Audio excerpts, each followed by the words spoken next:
about to get me.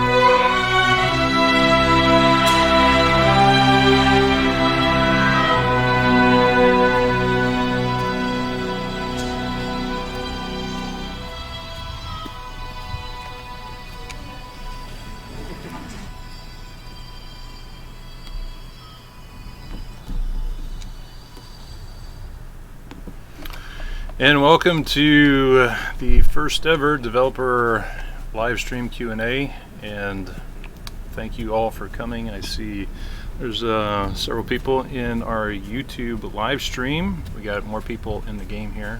I am John Slayball, aka Jo, lead developer of Dev Dragons, and I have with me Vitalia. Hey Vat. Hi. And Thylacine. Hello. And Rose Dragon. Hello. And the Midnight, and she can't talk right now, but she's there. At least she's... Hi. Oh, was that... Yeah, it sounded like Thigh. Was that Thigh or Midnight? Midnight's here. She just can't talk right now. And so we're going to talk a little bit about 0.9 work coming up, and we also have a big announcement to make, so stay tuned for that.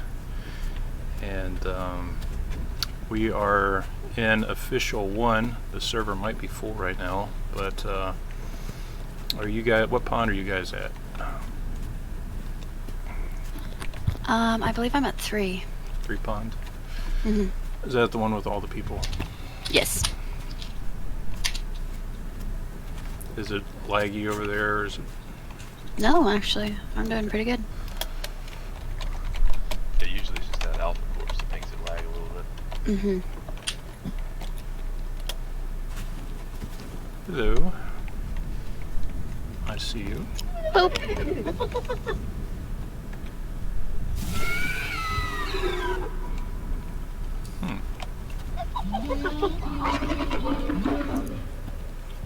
Look at all these dragons. So many. Hopefully nobody tries to eat me.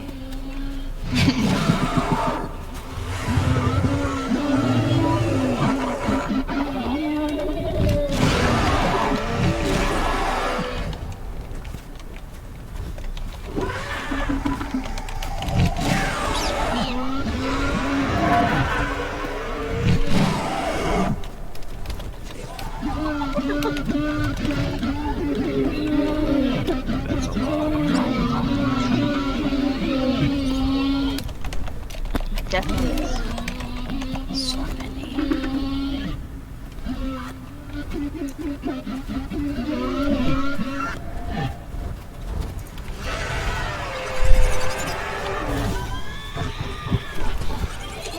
This is going to be exciting. So Vitalia is going to be taking your questions from the YouTube live stream, and I know people are still coming in and tuning into the Stride live stream. This will be back on our channel after it's over, so if you didn't hear a question or something, you can always go ahead and rewatch the live stream. But the music that you heard when the live stream started, that was called Dangerous Dunes, and that is the unmastered version. It's a very rough cut of the soundtrack. It's Pookie's theme song. So Pookie gets his own theme song, and that was it. It sounds pretty scary, and that was the sound that we were going for with that. And all the soundtrack scores, the full score has been recorded and is being mastered over the next 8 weeks, maybe 10. The soundtrack's going to be mastered, and then we're going to make the soundtrack available to everybody. So we're really excited about the Day of Dragons soundtrack, and there'll be 16 original scores, and all composed by Ray Fernandez Jr. And a lot of you don't know this, but our orchestrator that's working on our soundtrack is Norman Ludwin, and he is the same orchestrator that worked on movies such as Jurassic World. He did Spider-Man Homecoming. He did a lot of other really big movies. He is one of the best orchestrators in the industry. And so we got Ray Fernandez, Norman Ludwin. Budapest Scoring Orchestra are the orchestra that, whatever, you can turn the sound down in here. So it's not coming through.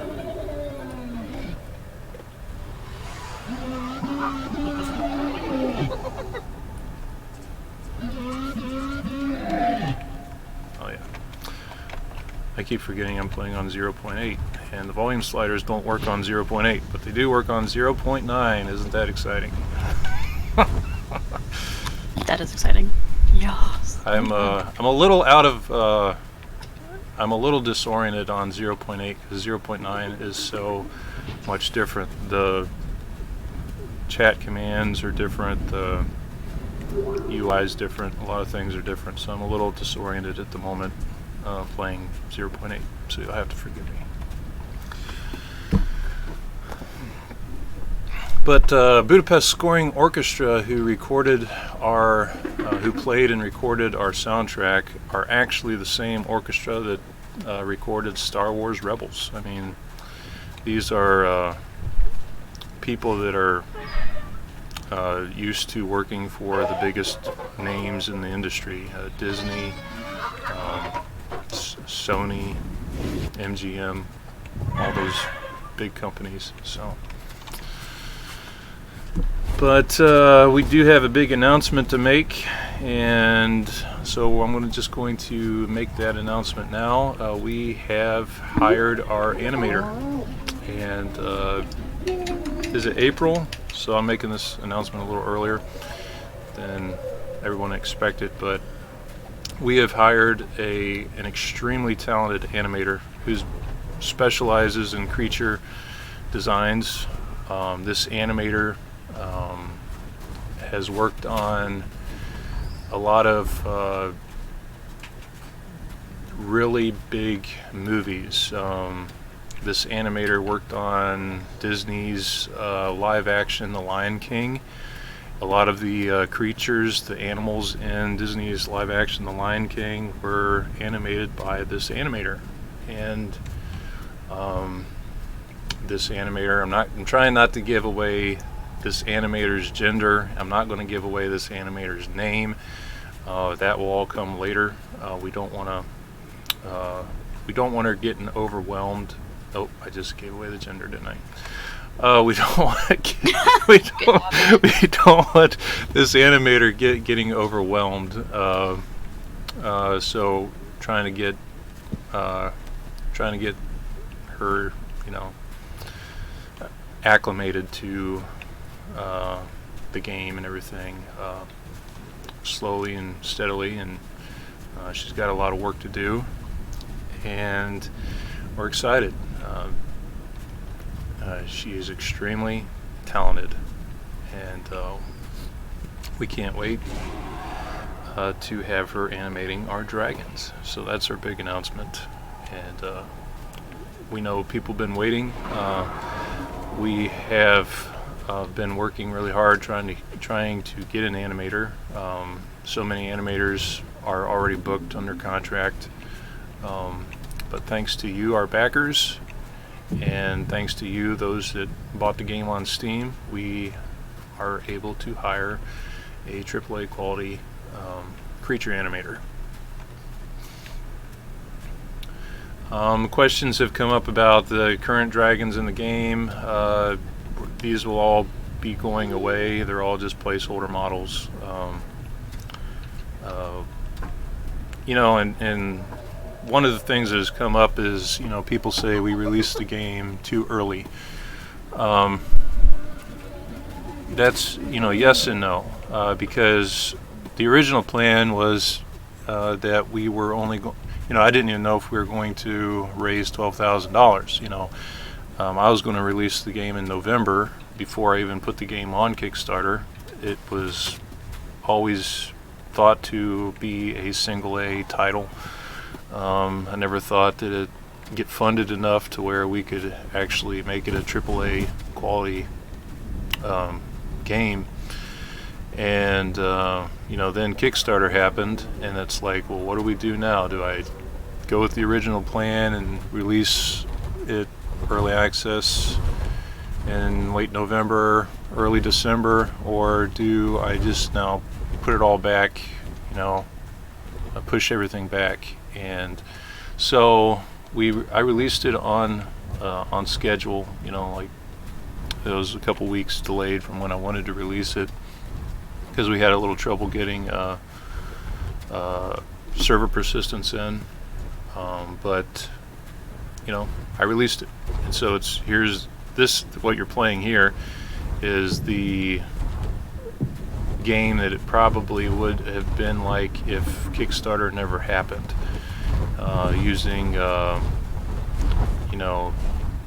things that are not used, like a lot of placeholder models and animations and things like that. But when you don't have any money, you got to use what you got. So, but then Kickstarter happened in September, and people said, this is the kind of game we want, and we're willing to fund it. We're willing to give you the money you need to make it the way you really want to make it. So when all that funding came in, I got more than I needed to do 3 Dragons. I got money to hire AAA level talent, and so that's what we did.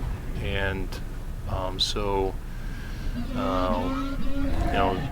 a lot of things are changing in the game as far as going from a single A quality game to a double A quality game. I don't know if we're actually going to be considered AAA quality, but we'll at least be considered double A quality, I think, before it's all over.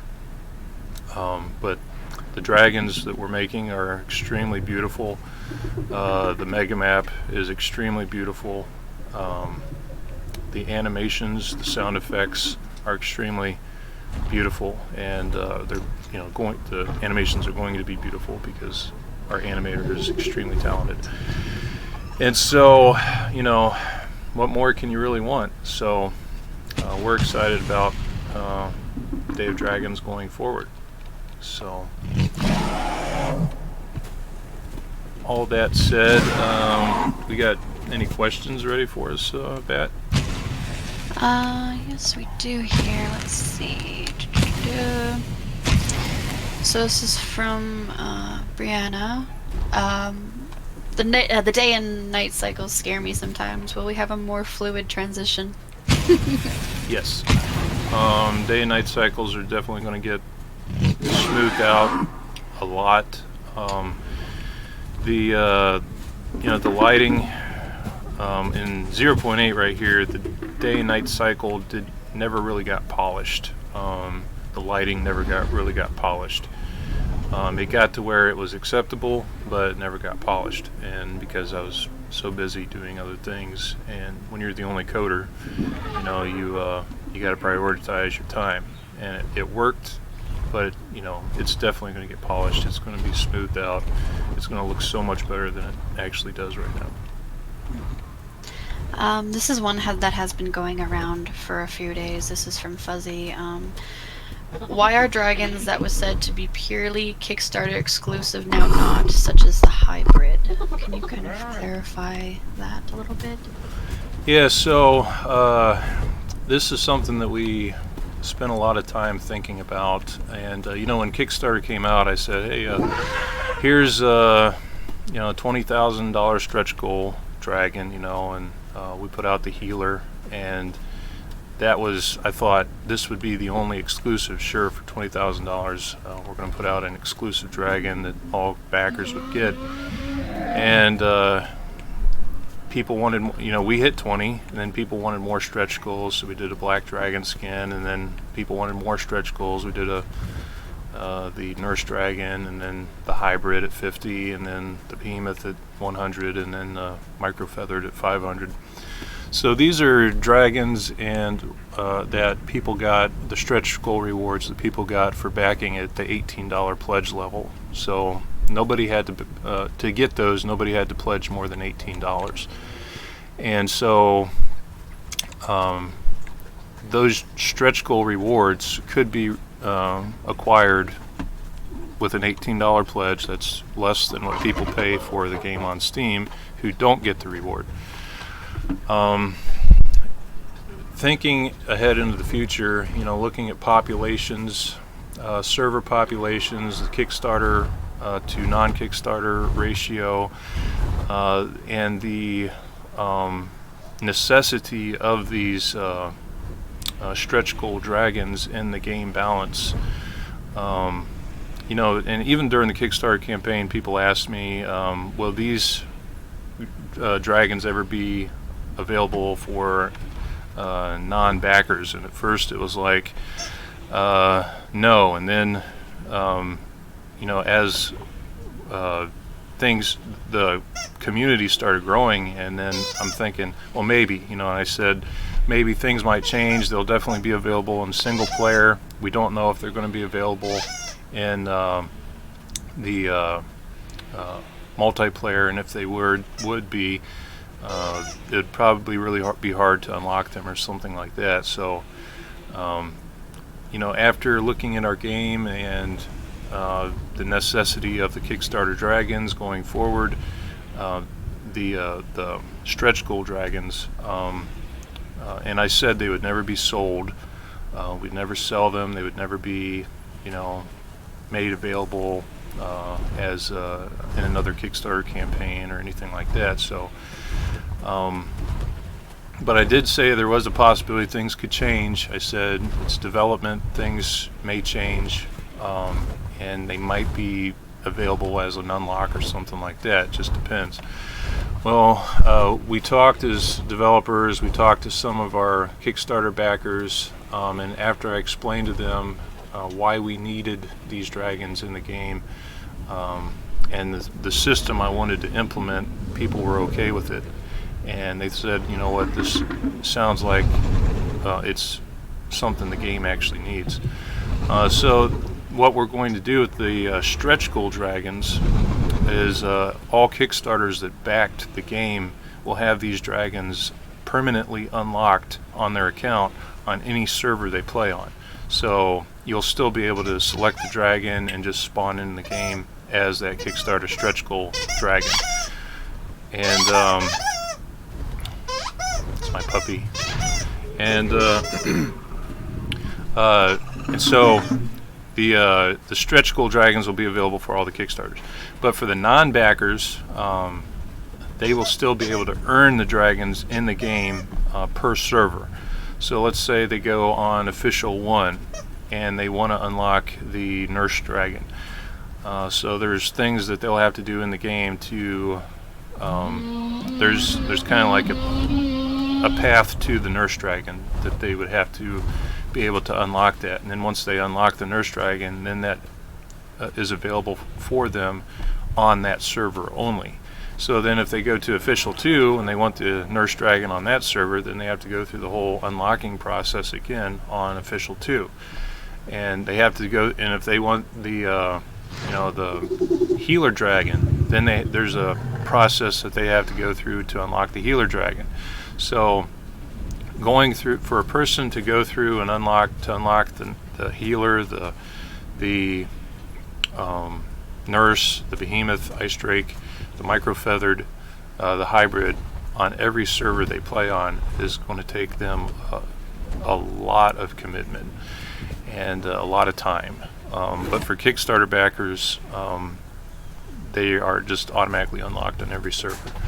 So, but these dragons, the stretch dragons, are so epic, and they're also needed for game balance, that to make it so that the only way a non-backer can ever get them is through the nesting system. Well, you get on a server that's only got 10 people and only one of them is a Kickstarter backer.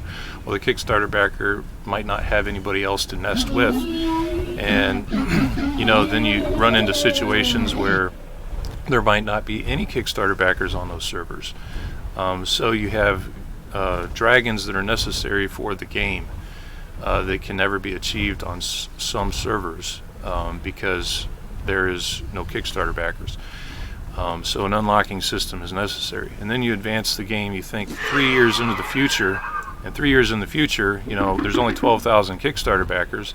So let's say 3 years into the future, maybe there's only 3,000 Kickstarter backers that are actively playing Day of Dragons. And then, you look at who's online at what hours of the day, and whether or not any of those backers are actually on these specific servers. So then you have content that was designed for gameplay that's not available to anybody in the game, and it breaks the game. So there has to be a way for non-backers to have access to these dragons, because it doesn't make sense for us to spend all the money we're spending on each of these dragons to make another healer dragon for everybody, and keep another, have one healer dragon that's for everyone, and then another one just for Kickstarter backers, because then you have two dragons that are doing the exact same thing, and we spent more time, more money, when we could have just used the stretch goal dragons, and that doesn't make any sense developmentally speaking.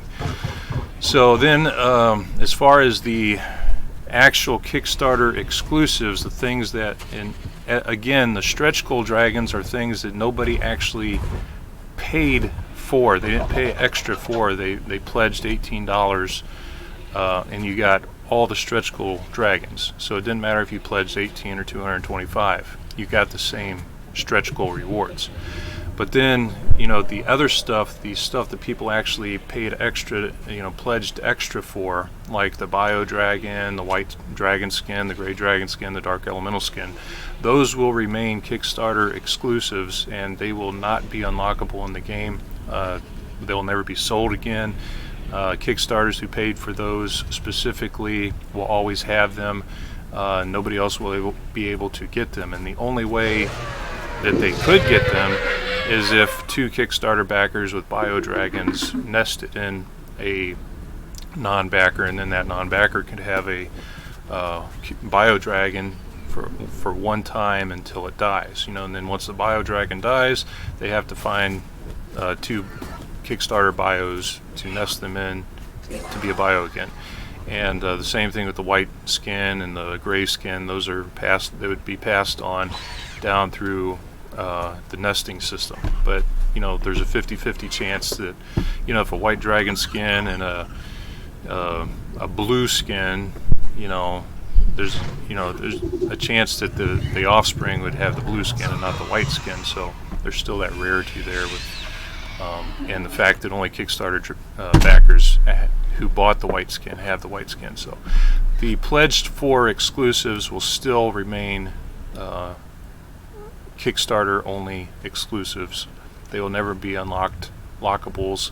They will never be something that we sell. But the stretch goal dragons and the stretch goal, the black dragon skin stretch reward, those will be unlockable in the game. All right, and we have another question here. Will there be a way to choose spawn points to make it easier to start up with friends? So, in 0.9, you'll have Mega Map version 1, and in Mega Map version 1, dragons are going to start spawning in different maps. So not, the fire dragons will spawn in like desert areas. The plasma is going to spawn. He's not going to spawn in the desert. The buff's not going to spawn in the desert. So, but as far as like spawn points in specific maps. Like let's say I'm a plasma, you're a plasma. You're at you're at this spawn area, and I want to spawn over in that area, kind of like how Ark does it. Yeah, I think we're going to be doing that to where you might not get the same exact spawn point, but you'll get the same region. So you won't have to fly across the map to meet up with each other. Are there going to be like in-game quests? I'm not going to say no, because then I'd be lying. But I'm also not going to confirm the questing system in the game, because you're not supposed to know about that yet. Can we have an estimate of when 0.9 will be ready?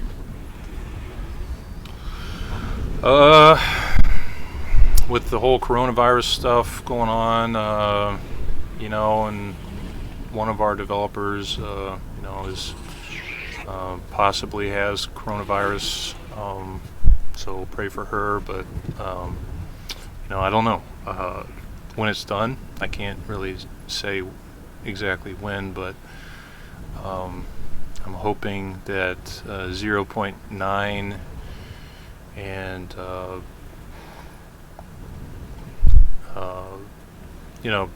you should definitely have 0.9 by summertime, and we're hoping by late summer you'll have 0.10, which will have 0.10 is going to have the three first Be Awesome Games Dragons, the Flamestalker, the Inferno Ravager, and the new Plasma. Those will be in hopefully by late summer, and that will be 0.10. So they'll be custom animated, custom sounds, custom dragons. And don't shoot me if it's the fall, but we're hoping by late summer 0.10, and 0.9 has to come out before that. So.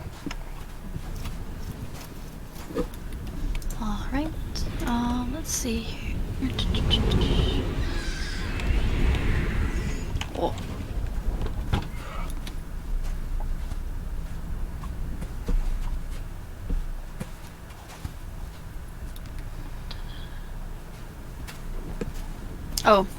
So this one here. Will there be save states so you can play multiple dragons on the same server without having to make an alt account? That's been requested. I don't know what I'm going to do about that. One thing I don't like that people can have, backup dragons, so they can go ahead and they have one that they play careless with, and then they have another one or they have one that's a scout, and they have, they logged out, let's say they logged out their Inferno Ravager next to your, micro nesting area, and they have a bio scout that is kind of scouting out the area, and then once they see you there, they log off the bio and log on their Inferno Ravager to just grief you. I don't like that gameplay mechanic, but I do like how that people want to play multiple dragons without losing one to go ahead and play another one. So I haven't really solved that riddle yet, but I'm aware of it, and if I can find a way to allow people to have more than one dragon on the same server without allowing for griefing, then I'll do it. So if people have a suggestion of how that could work, feel free to leave it in our suggestions channel on Discord. All right. And what about the server numbers? Will they go up with the new map to address how big it is? They will probably go up to 100 again. I don't know if we're going to support more than 100 on official servers. People, the Unreal Engine doesn't really like it when you add more than 100 people on a server. Not when the server is being hosted through hosting companies. I allow that option up to 250, but that is mostly for people with their own personal server, because if you have your own box dedicated to the game, you know, then you're going to be able to get more people on it. But when you rent a server, usually their boxes are being shared by multiple instances of the same game. So you'll rent a server, a dedicated box, or you'll rent and you'll get one core with 2 threads, and on it maybe an 8-core processor. So there's 7 other people also running servers on that same box, because when you rent, and so there's a limit on how much that one box can put out. But if you have your own box, you can up the cap on the number of players on the server. So official is probably going to go back up to 100 with 0.9, because I'm doing a refactor of the netcode, and there's a lot of lag right now on the officials in 0.8, and I've found where a lot of that lag is coming from. And in 0.9, we're going to be able to increase the pop cap again without causing a lot of lag. Okay. Are there going to be limits on how many dragons can be in a group, or how many of the same species of dragon can be in a group, just to kind of prevent any groups from dominating the server? I don't know. If it becomes this is early access, so we're still kind of all testing the game, but if it becomes a issue, then we will definitely cap it. But right now I'm not too worried about it. The clan system is coming in the game, which in 0.9, and basically a clan system, you start a clan, and then you invite somebody to your clan, and it's like a permanent group. So every time you come on the server, if you're in that clan, you'll automatically have name tags for special colored name tags for everybody in your clan, without you having to, and you'll have a clan chat without you having to actually join the group or leave the group or whatever like that. So you could actually be in a clan and in a group at the same time, so you'd have a clan chat and a group chat. Alright. Are we going to be doing any dev streams or dev builds? I'm pretty sure we're going to be doing some animation streams, but what about like anything of the map or? Probably. This is our first Dev Q&A live stream, and so it's not going to be our last either. Is there going to be a skill tree for your dragon? No. Every dragon class or species has its own built-in skill set. So, you want invisibility, plasma. If you want to set yourself on fire, you want to be the Inferno. So they each have their own skill sets. They have their own range of stats. Custom, the stat systems coming in 0.9. And with the stat system, dragons will, there's a range of stats that when a player spawns in the game, they could be on the low end of, like, say, plasma damage resistance, or they could be on the higher end. And then when you nest in somebody, they could inherit whatever your stat is, or they could inherit whatever the other dragon, the mother or the father's stat is. So it will take from each parent, like how Ark does it, where this parent has this much health and this parent has this much health, and it would take stats from each parent to fill the whole stat pool of the offspring. Alright, and is there going to be like a tracking system, compass for group members to be added, just to kind of see like if they're super far away? I don't know yet. as far as like a compass goes, you know, right now the sun is the compass in the game. It rises in the east and sets in the west. Yeah,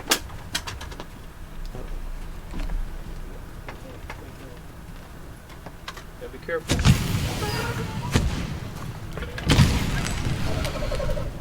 And my dog is getting into stuff. But I might put a compass in the game. I'm not sure yet. I like the natural compass of the sun, but at nighttime, you know, you don't know where the sun's at, so it's possible. Okay. Are we gonna get a smelling system? Maybe. I'm not 100% sure yet. We might. It's not a priority. If we do, it's probably not going to be in 0.9. Okay. Are we gonna be able to like glide and eventually be able to like fly low to the ground and kick up sand? So in 0.9, the flight system is going to be a lot different. It's going to be more like you're going to feel more like you're flying and less like you're piloting a airplane or a helicopter. 0.9 will have a new flight system. As far as like dust coming off the ground, particle effects and things like that, maybe. You know, there will definitely be flying sound, but particle effects, I don't know how much particle effects we're going to have in 0.9, so but you know, those are things that will be added later. Is there going to be a hybrid that's not a wyvern? So the current hybrid is, I guess you could say looks more wyvern than dragon, but he's actually a hybrid of a wyvern and a dragon. So that's where he gets the 4 arms from, and but if the game popularity continues, later on, we might add more hybrids to the game. So, could there be constellations in the night sky to help a little bit of navigation, do you think? I don't know. You would basically have to put. You'd have to either put a skybox up there with pre-placed constellations.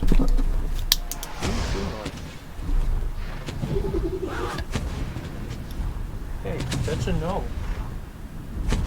That's a no. Since the hybrids can't breed, will they have another way to improve their stats? And how would one check their stats as a hybrid?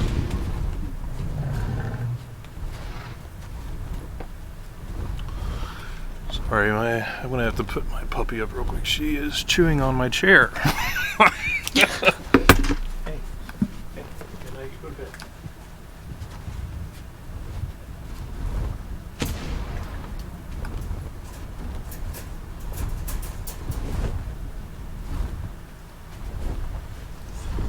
I was hearing crunch, crunch, crunch, and I'm looking down, and she's chewing my arm on my chair.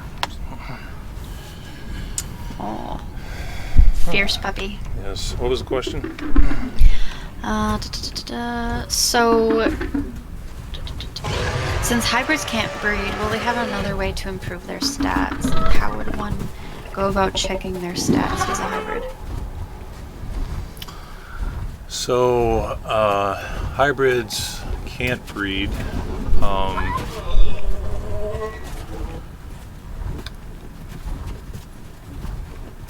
But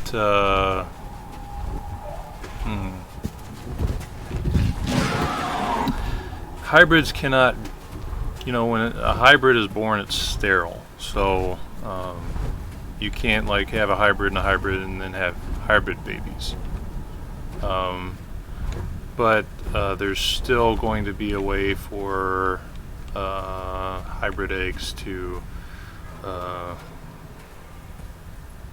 get stat boosts.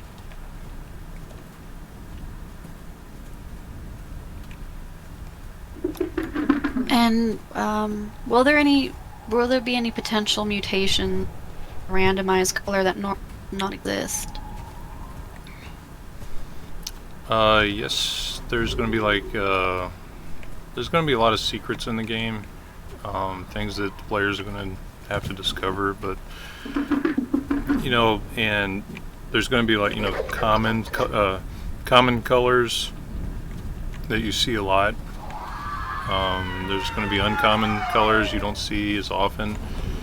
There's going to be rare colors that you don't see hardly at all, and then there's going to be exotic skin colors that don't happen through the random, you know, the randomizer, the random skin randomizer when you kind of, you know, spawn in the game.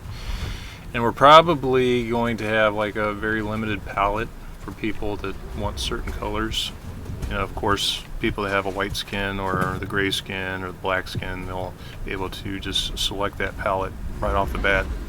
But say they use the random, you know, they just want a random skin pattern. So then, you know, they're probably going to get a common skin pattern. They might get an uncommon pattern, and if they're lucky, they'll get a rare pattern. But then there's also exotic patterns that are not obtainable through the random skin button. You know, you have to find out in the game how to get the exotics, and then the only way you'll be able to keep them going is through the nesting system.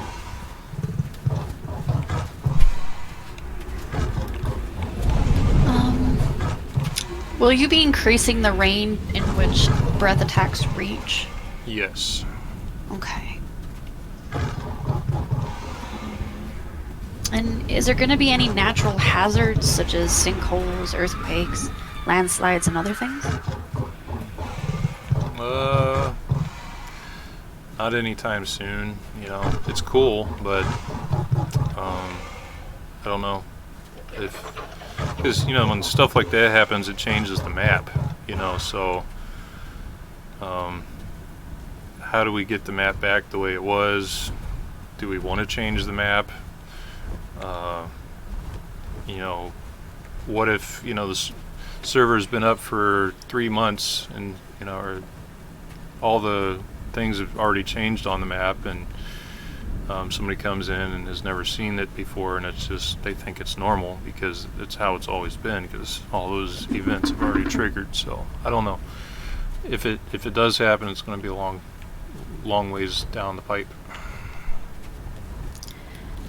Will the different dragon types have a specific max altitude they can fly to make their style and handling more unique? You know, some dragons could fly higher while others might be flying a little bit lower. You know what? I've never actually thought of that, so I'd have to think about it for a while to see if that's something I'd want to do, because it could potentially be used for griefing, because, you know, the guy that's higher could, you know, if he's a plasma, he could shoot plasma bolts at the guy that's lower, and the guy that's lower could never get to him. So yeah, I don't know how that would work. You'd have to use like some kind of oxygen system or something to, as you are flying higher, you start losing stamina faster and faster and faster until you fall. So yeah, I don't know. Is pouncing and other interactions between dragons and or prey be implemented? Kind of anything like pinning down the enemy or holding them to light them up with fire? Glory kills, essentially. Well, to do all that stuff, you have to have an animator that can animate those cycles and those poses, and we do. So the code side is, wouldn't be hard. So if you have the poses to match up what you see on the screen, then or the animations, then it's possible, and it's cool. I know, I'm excited for that. It's gonna look awesome. Yeah, I can't wait either. Right? Will there be any form of injuries or scars? Could you get an injured wing from combat that could maybe stop you from flying?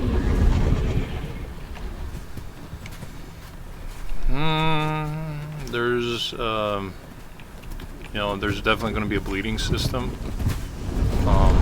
So if somebody's bleeding, it'd be cool if he actually looked like he was injured.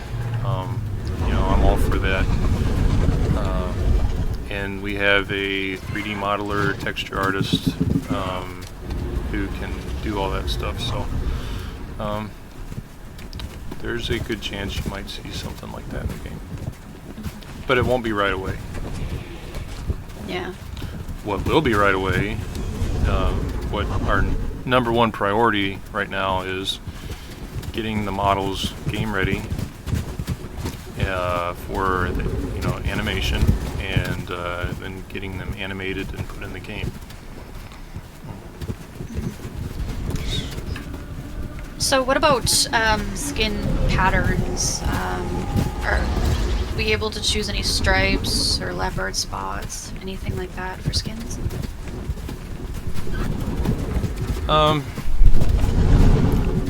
Maybe not right away, but I do love variety.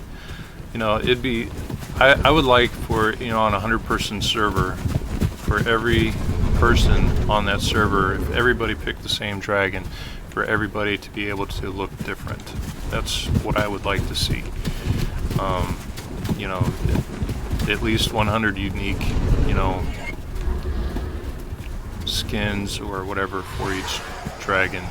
And it's pretty easy to do because, colors, there's millions of different colors, shades and all that. I mean, there's actually only 3 colors that we can see, but red, green, and blue, and all other colors are derived from those 3, but there's tons of ways to combine those 3 colors and different shades and, hues, and so.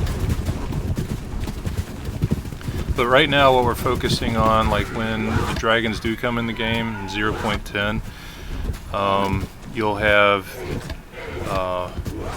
some skins, colors. You'll have the baby models and the alpha models for each species, and so, and 3 custom dragons with custom animations. And what about like the horns or any different scales or anything like that? Is there going to be a random, or is it?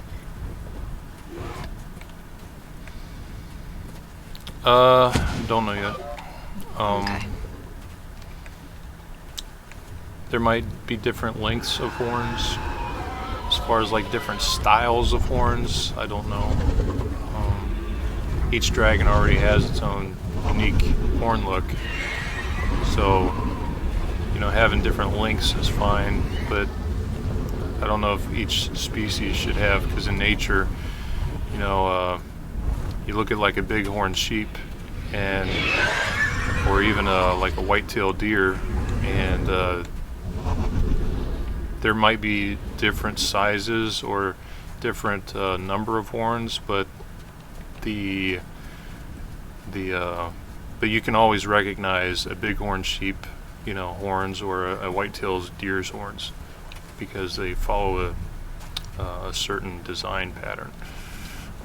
So what about for the genders, though? Would you visually, can you tell male and female apart? Yeah, so we are looking at different ways of implementing sexual dimorphism, or gender dimorphism.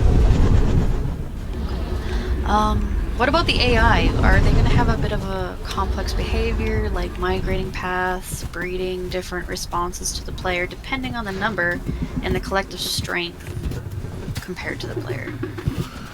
I don't know. Maybe. If they do, it's going to come at a later date. My main focus right now is getting rid of the placeholders in the game.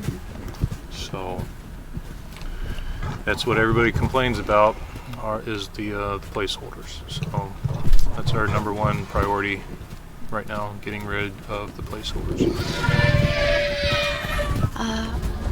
Are we planning on having any floofy dragons? Maybe for cold climates?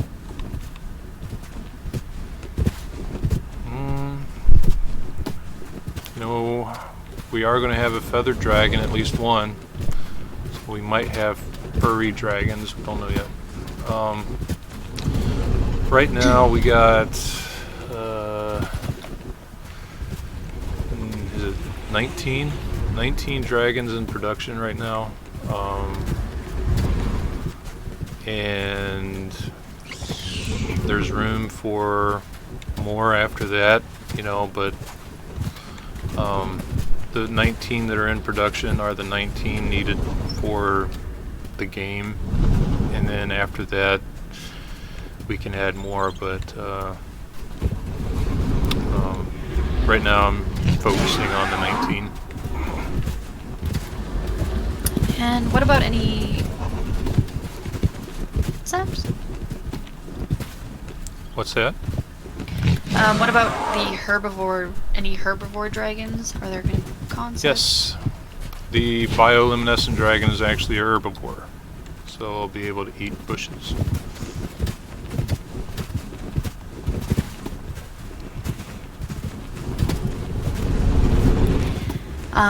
In 0.9, you also say that can you be a little bit more specific what you mean? Like, is it just for grass, or can you leave marks on trees and rocks? What's your question? So with the foliage, can you leave marks on trees, on rocks? Kind of interact a little bit more with the foliage? Like a territory marking system. Yeah. Not in 0.9, but in 0.9 there will be interactive foliage. So when you walk through the grass will move. When you move through a small tree, the tree will bend. So there will be interactive foliage in 0.9, but no marking system. Okay. What about let's see. Will maiming be in the game? Can you lose a limb to someone and be forced to adapt to your new weakness? No. And Oh, that's cool. if we, well, you know, maiming #1 would probably make the game a mature rated game. If you could actually lose, you know, bite someone's limbs off and stuff. It also would change the animations that the dragons used. So I'm gonna have to interject and just say that the first thing I thought of with maiming would have been the Black Knight off of Monty Python and the Holy Grail. So you have a dragon that kind of flops around. Have at me! 'Tis but a flesh wound.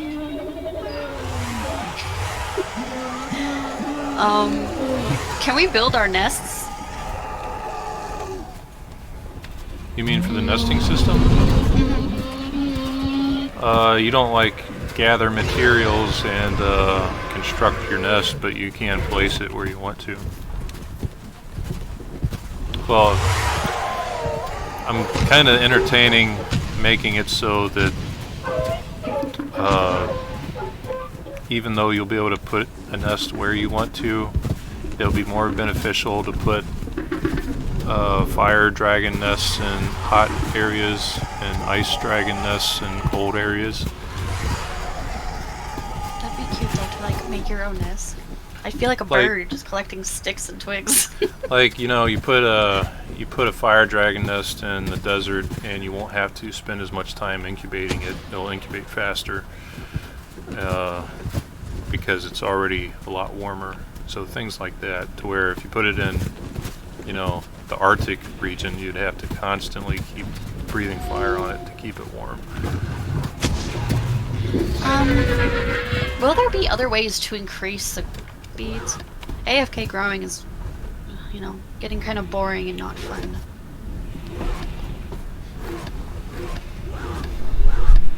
I mean, the bug fighting, It's True. possible, but like I said, there's going to be a lot of things in the game that I want players to learn and find out for themselves. Dun, dun, dun.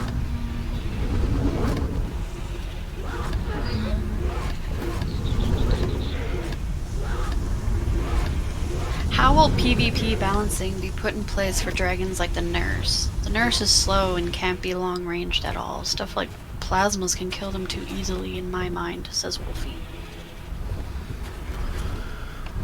Well,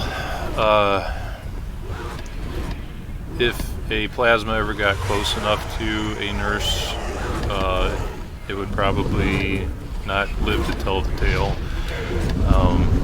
The nurse does not have any ranged attacks, but is extremely resilient, very high defenses, and very strong melee attacks.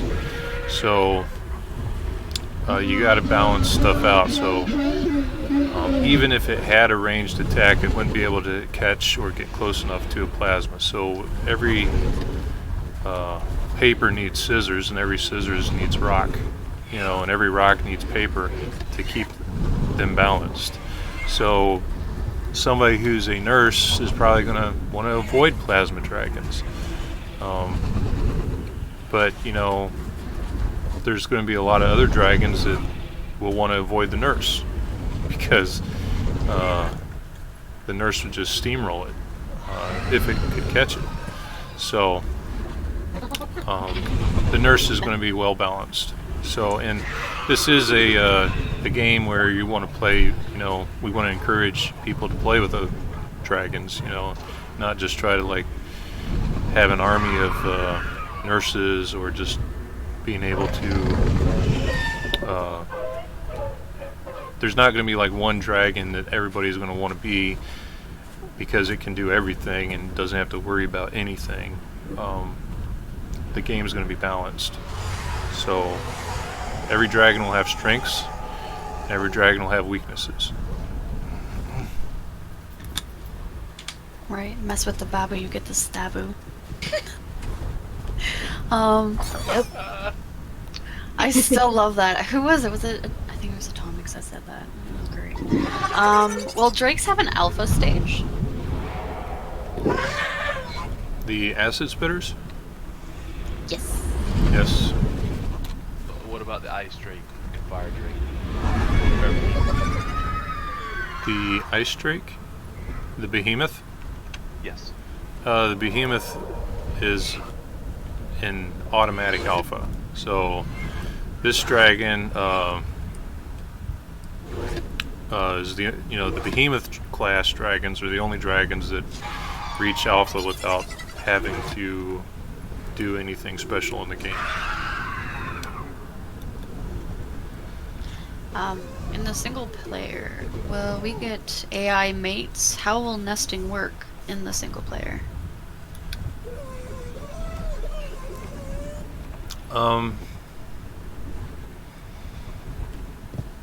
So, you know, single player is not going to be like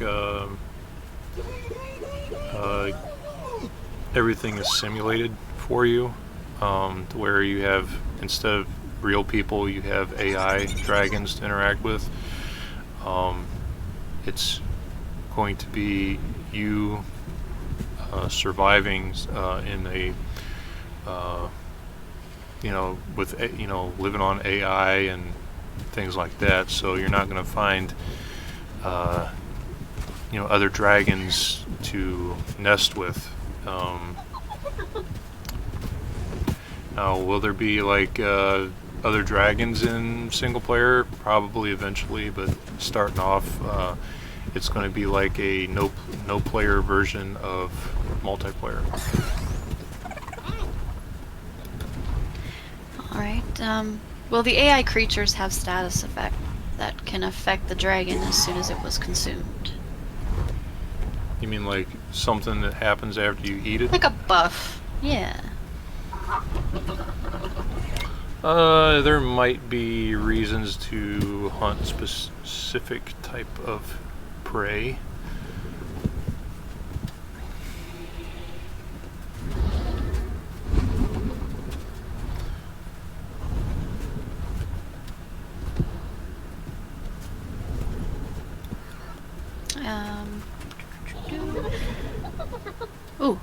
Are there going to be any Hydra type dragons? Any multi-headed?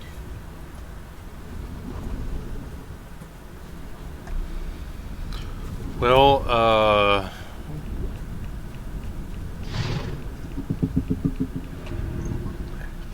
we have, you know, there's a lot of dragons that I would like to put into the game, you know, including lindworms, and there's all different kinds of different dragons, and I would love for there to be at least one representative of each different type of dragon in the game. So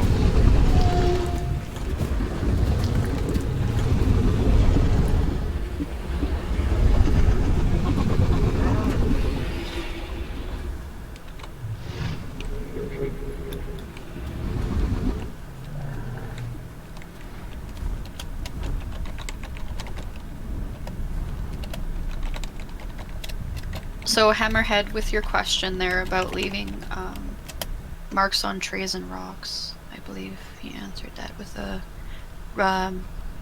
might be later. Oh.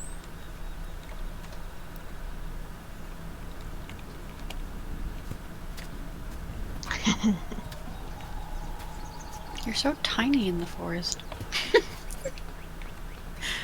how did you know I was in the forest? Because we can see it. Oh, are you watching the live stream?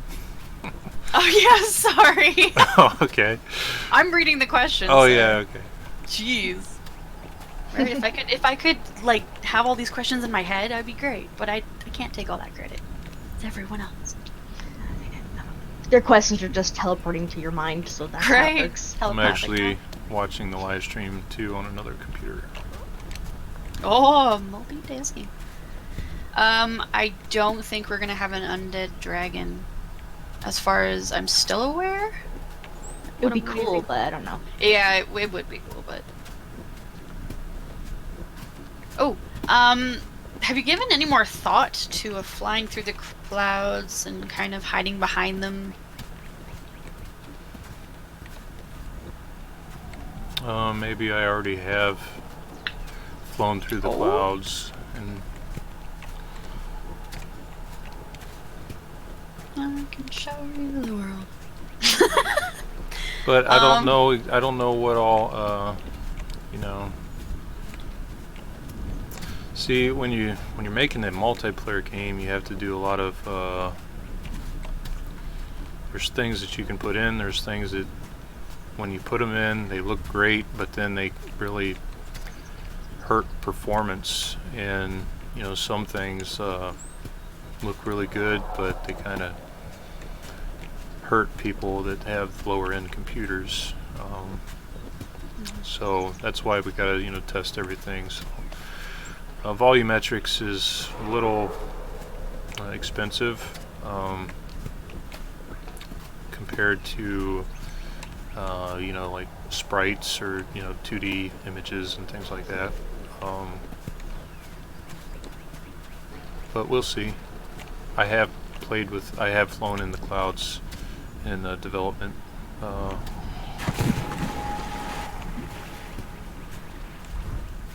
It is pretty. It's cool.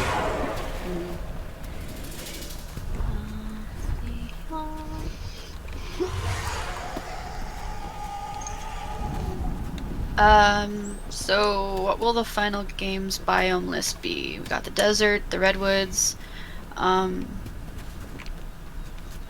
yes. There's going to be a forest biome. You know, it's going to have the redwoods and some other forests in it. There's the desert biome,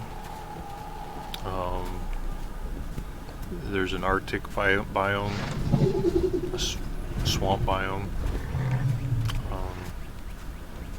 Not every biome is going to be in 0.9, but there will be at least 3 biomes in 0.9. And no, they will not be this Redwood map or the other Dune Desert map. They're maps that I'm designing myself. So, I'm putting the trees on the map. I'm the one making, the hills and the mountain areas and the water sources, and all that is being done by me. And is there any plans for AI companion? I actually have played around with an AI companion. I have had a little AI buff dragon follow me around because it was kind of cool, and I've thought of maybe making little dragon companions in the game, but I don't know if I'm going to do that yet or not. I might.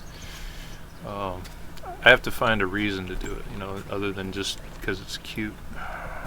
That's a good enough reason. It could be tiny, cute, and fluffy. I love it. But what would it Jay, do? oh, sorry. What was that? I actually had a question in the official general chat. It was regards to in what perspective update do you see flight being a little bit more optimized, or do you have a forecast for that? It's going to be in 9. Okay. Yep, 0.9. Are there going to be any small, tiny dragons that can play as a passive wanderer, kind of a small, cute dragon that is resilient to the approach but doesn't do harm either? Something for the passive players?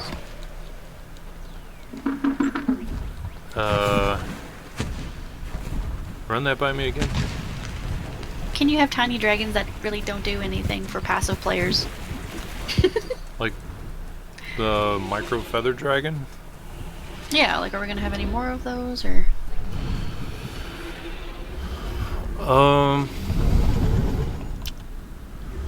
The micro developer dragon, if you get nested in as that, it's kind of like it just kind of gives people a buff, and you give it a ride, and it's a very passive dragon. You could say the bio is a very passive dragon because it doesn't have any combat abilities. I mean, it's the fastest flying dragon in the game. It can fly really fast. It's bipedal, so it runs on 2 legs. It's an herbivore. It's got a beak. And it eats veggies. It's an herbivore. Did I just say that? And it's really fast. So, and I guess you could use it in combat as a scout. It'd make a really good scout because nothing could catch it in the air. And you could also use it as a target marker. You can spit on something and then make it glow. But other than that, it can't fight, so that's kind of like a pacifist dragon, I guess. Will players be able to play from a first-person POV? I don't know why they would want to. Yeah, I was just gonna say, I get motion sickness and puke all over my computer. Just saying. Playing a game where you're standing, and you're a human, and you got like a shooter, and you got a gun, and you are shooting at people. You can do that first person, but in first person as a dragon, you can't see your tail, you can't see what's behind you. So I don't know. I have tried the first person camera on the dragons, and I didn't like it at all. So. Will there be places on the mega map where you would need specific types of dragons in order to solve puzzles or riddles? For example, a big rock that can only be moved by the nurse. Maybe a cave that you can only enter by with fire. Dun dun Dun, dun. dun, dun. Oh man, no. I'm sorry. First-person flight would just freak me right out. I had another question in the the other Discord. So, what different types of supported controllers do you think we would be able to use? Mostly, the question was geared towards a joystick, being that it's a flying game. I have no plans on supporting flight sticks. Gamepads are supported right now and will continue to be, but mouse and gamepad are the only two things that I plan to support. Thank you.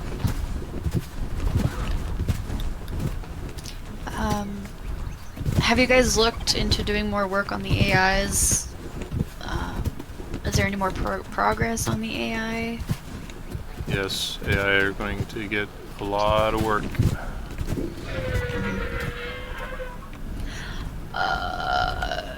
Artemis, as far as I know, there's not going to be any terraforming. It causes extreme lag.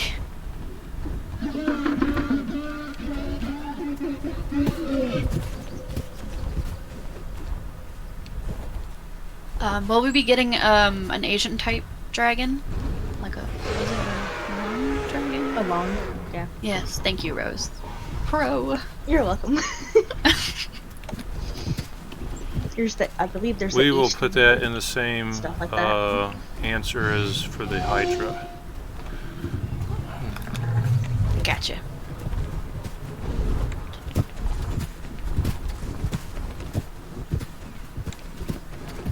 Ultimate, yes, there will be momentum with dives and like leveling out and everything like that.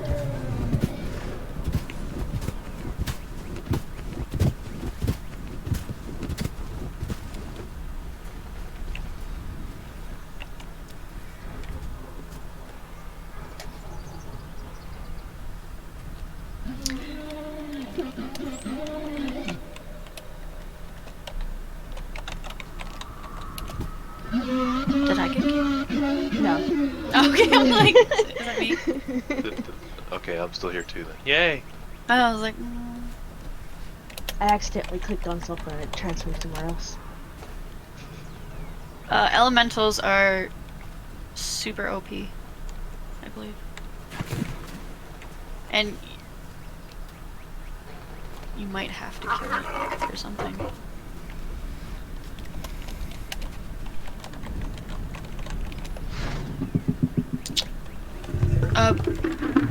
Jo, for weather effects, is that was kind of a no, because doesn't it like lag a lot as well? It can, yeah. I mean, see, Like you know, fog. weather effects are cool, and I probably will have weather effects in single player. But when I play any game that has rain, it's like, when will this rain stop? I hate it when it rains. You know, rain lags your computer, rain is annoying. I mean, I don't know. Okay. Well, Snow is pretty though. I like snow. Yeah, sure. I hate lightning. Lightning gives me a headache. That constant screen flash, especially at night when it's like flash, flash, flash. It's like my eyes can't take this anymore. Turn it off. It burns. It burns.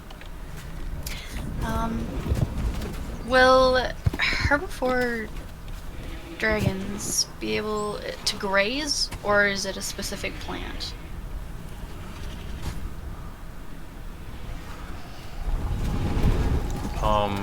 It's going to be specific plants. If they could just graze, then It could be a cow could- dragon. they could find a water spot and a clump of grass and stay there their entire lives. So, and it wouldn't be fair to everybody else who actually has to go out and hunt for food. So. I'm still waiting on a moose dragon. Have you seen the behemoth ice dragon? Right, looks like a mouse. Let's see here. So what happens when you become an alpha gameplays wise? Like, I know you're big and bulky and everything, but You get bigger and you get thick. more powerful. Gotcha. You become a bigger target. That Yeah. too. And you can kill bigger stuff. Not me. I'm gonna be one. I'm gonna have like little baby battles. Be a giant mountain watching baby battles.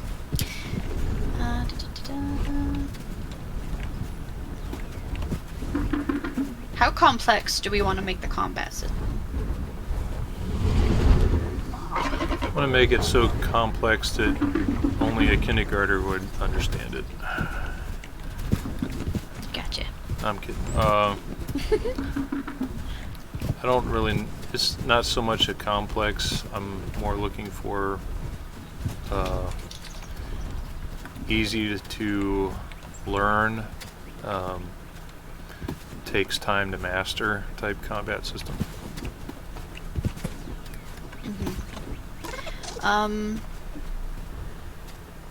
This has been brought up a lot, and I think a lot of people would actually like to see this still.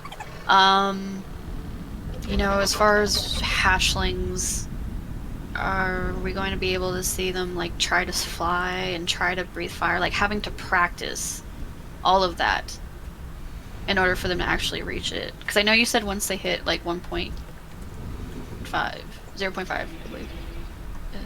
Yeah.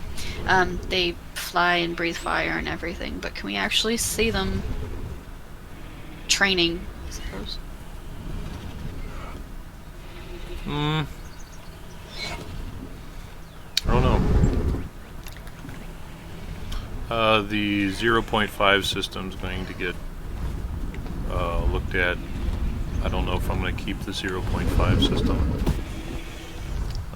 Not really sure I like. Oh, you got to be 0.5. It's a number. So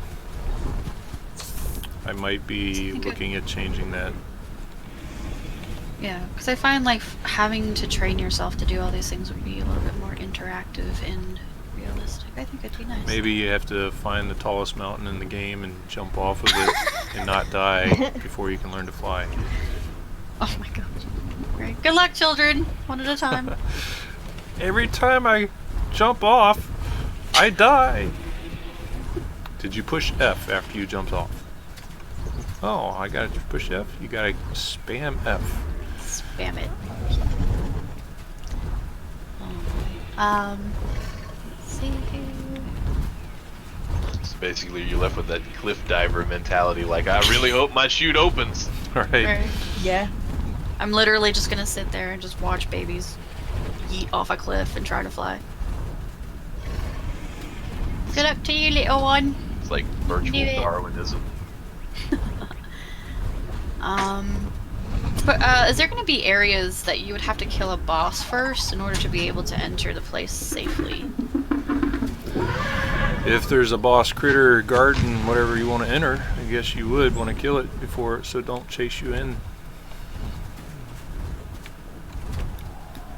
Are there going to be updrafts or wind currents? I don't know.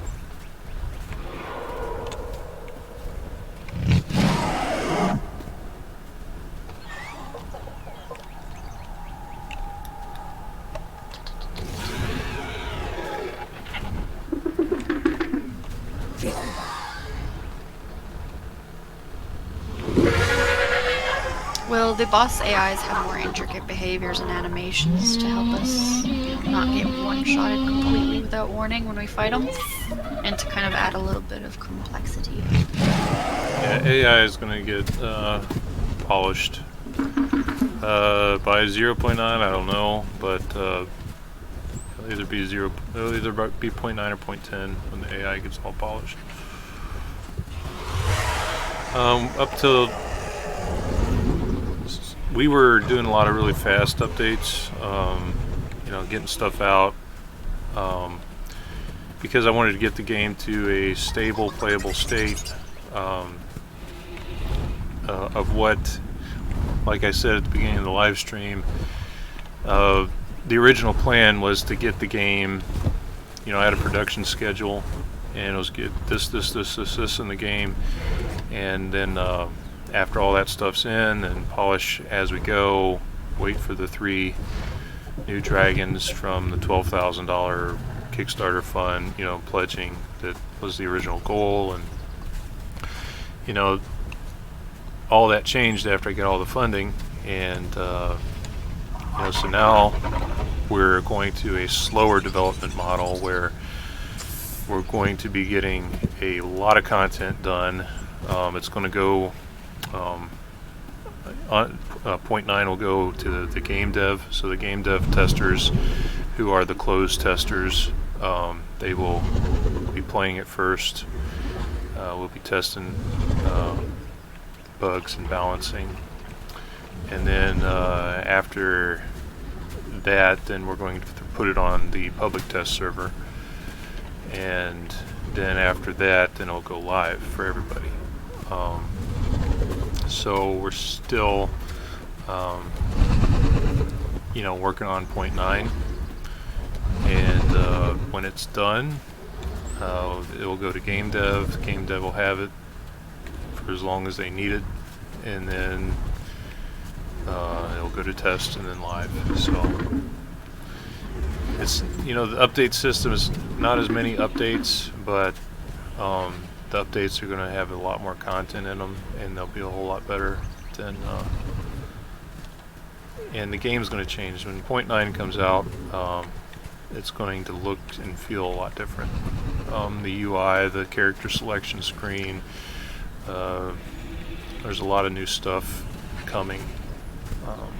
The maps, you know, this map, this world is going to be gone forever when point 9 comes out.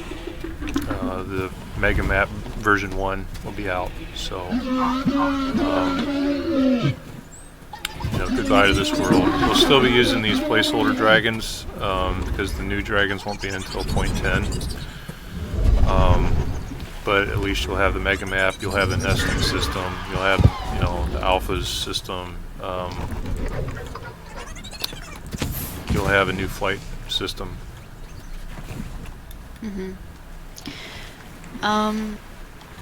With the dragons and creatures and effects, are they just going to get a simple call system or social cues as well? You know, like when an animal rears up to look big against an opponent, kind of thing? We have an animator, so we want the dragons to, you know, do a toothless dance, you know, we can do that now, so. Yes, we have an animator. Exciting. And our animator told us that she is very excited to be working on this project, so. So yes, that was the big announcement, in case anyone missed it. She's worked on the live-action Lion King, Alien Covenant, and Jumanji. A lot of really AAA films, and we're so excited to have her.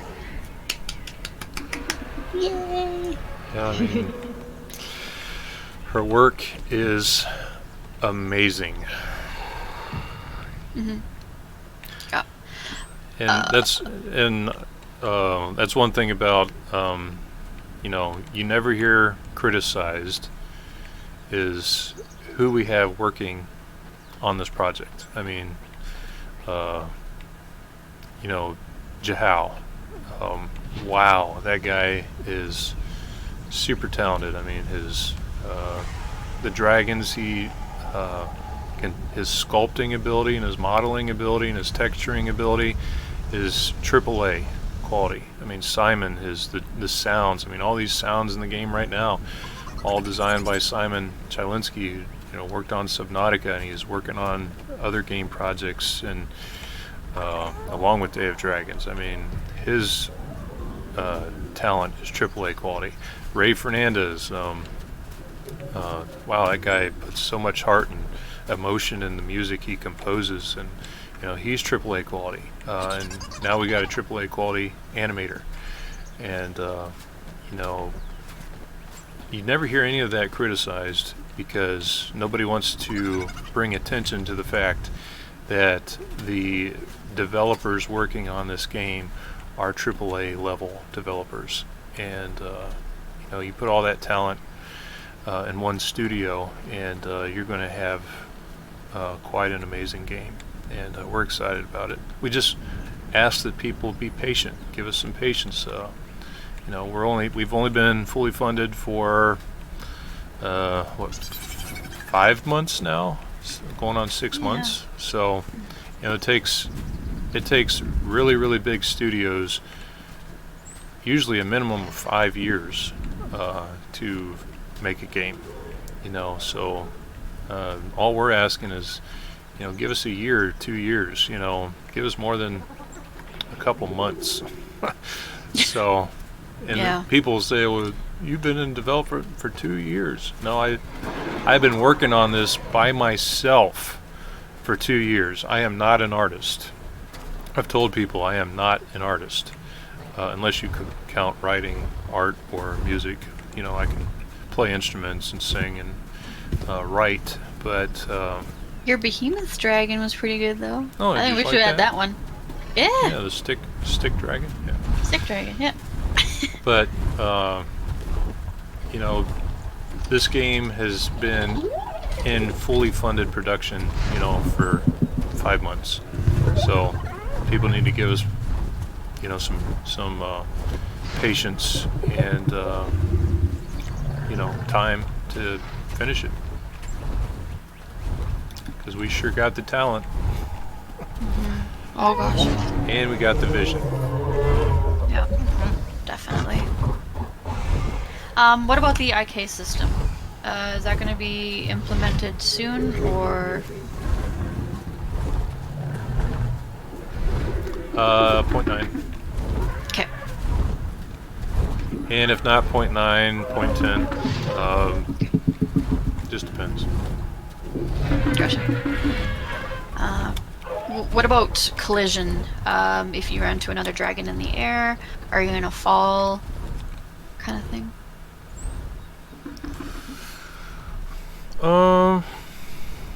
I don't think we're going to have character collision because it causes too many bugs and griefing issues and things like that. Running into people and people pushing you out of the way and stuff. It's just, it's realistic, but it's not fun. Yeah. A serious question here. Is the team okay? As in, is everyone doing well, health and doing good in life? People want to know about the game, but for once, I want to know how you guys are doing. I'm okay. I'm, quarantined. My life has really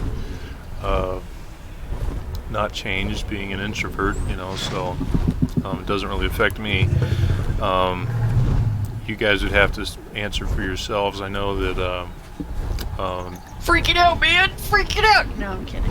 Bad Parrot, she is having, she's having shortness of breath and pains and, coronavirus type symptoms. And, so keep her in your prayers. And she's not feeling very well. And she, was exposed to it, and then she came down with the symptoms of it, and so we're a little concerned about her. But how are you guys doing? I'm doing Peachy. been stuck at home for more than 2 weeks, but it's better is than my being life. sick. Right.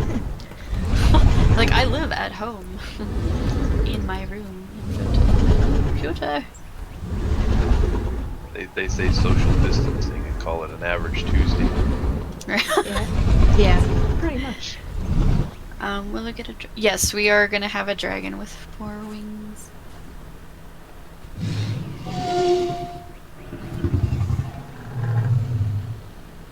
All right, I had one from the Discord. So even after we get the custom models in the game, will we still be able to use the placeholder dragons, or are they gone forever? We are throwing them in the trash can. So no, you will not be able to use them. Nope, they're going bye-bye. Bye-bye. Point 10, write it down. Point 10, all the placeholder models are going bye-bye. Yay. What about any accessories or on the dragons? Jewelry, Jewelry, right? hats. I want a hat. I want a hat on my little micro dragon, and it has to be like a giant hat that just sits on me, and you see a hat running through a desert. And I think what they were asking earlier with the accessories, it was more like variations of horns, like customization, more on a player level, like scars and different things on the hide. You talking about like in a character creator? I think Kinda that's like what they were talking cosmetics? about. Yeah, I think it was cosmetics. Like scars and burn marks. That'd be cool. Well, it'd be really, really weird for you to design your dragon with scars, and then you're hatched from an egg, and this egg is born into the world with all these scars all over it. I mean, how did that happen? Hey, hatchling life is hard, man. Start singing a Hard Knock Life. I cut myself on the egg. So, you want to know how I got this scar? From my... Helga accidentally kicked me, and she beat me.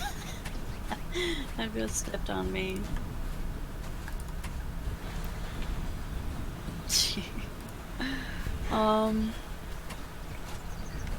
Ooh, what will our next sound tease be of? I love all the dragon sounds. I want to hear more of Simon's work.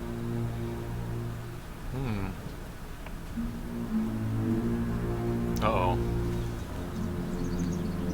Should... Y'all hear that?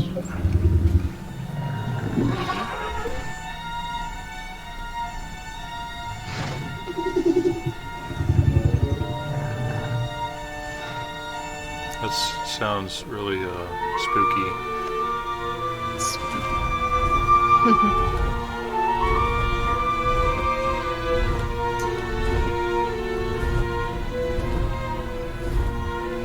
How are we still adding the portals in the mega map? Yes.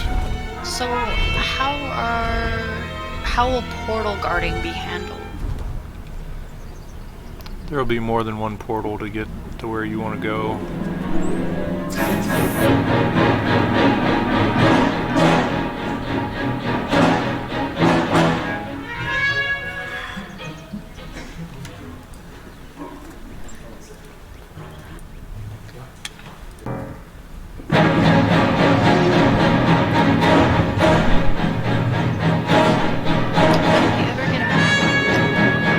That music. I'm scared, Matt. I'm scared.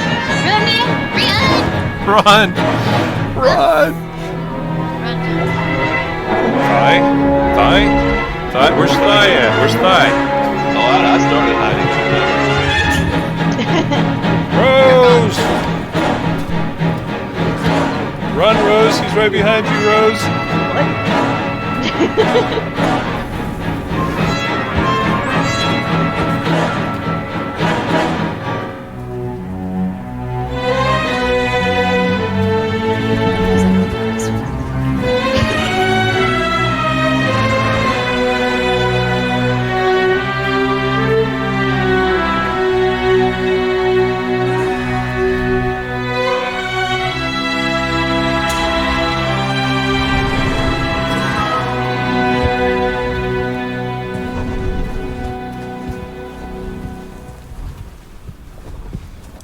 Do you like Pookie's theme song?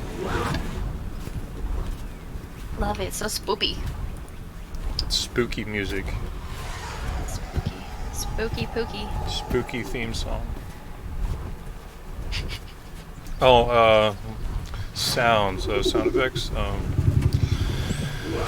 Oh man, we have so many sounds that nobody's even ever heard before. We should give him a sneak peeky of the new ones. Sneaky peeky? Sneaky peeky. Sneaky peeky of...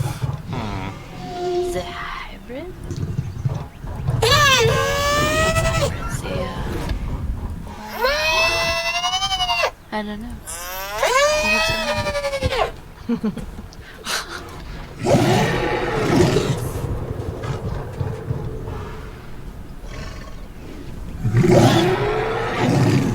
So many sounds.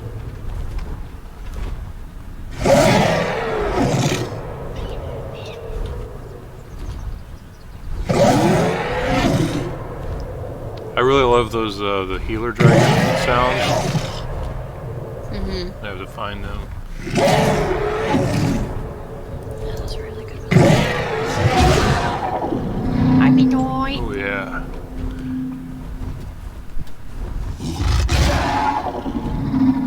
Doesn't that sound like so cool?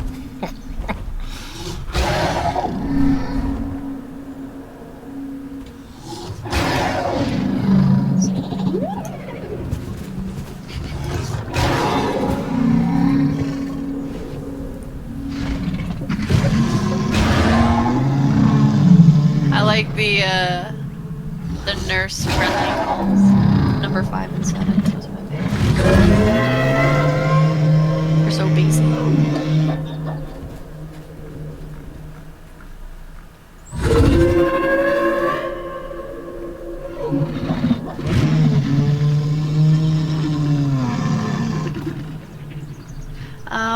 Will we be able to customize our dragon stances? Like, say you want to act intimidating, submissive, aggressive, kind of. So many sounds. Sorry. Kind of getting sound overload.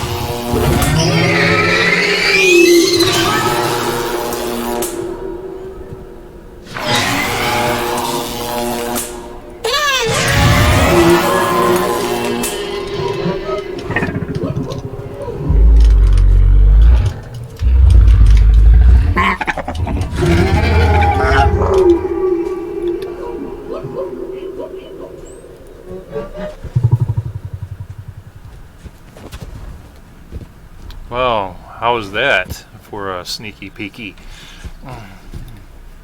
Yay! GG.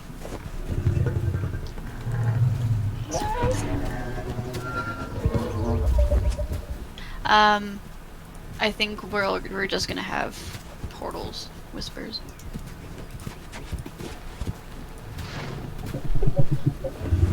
But he was saying there was gonna be multiple portals to different areas, so that it can't be a campable thing.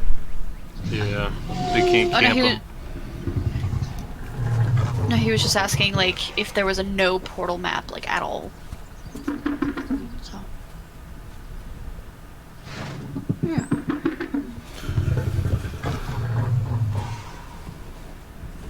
The hybrid, I saw a question about the hybrid, if they could stay exclusive.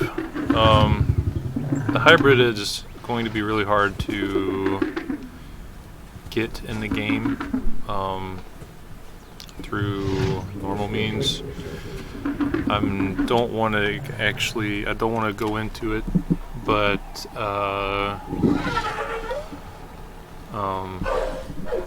it's going to be much easier to have. Well, it can't nest. The hybrid cannot nest. The system of getting it in the game is going to be very difficult. So.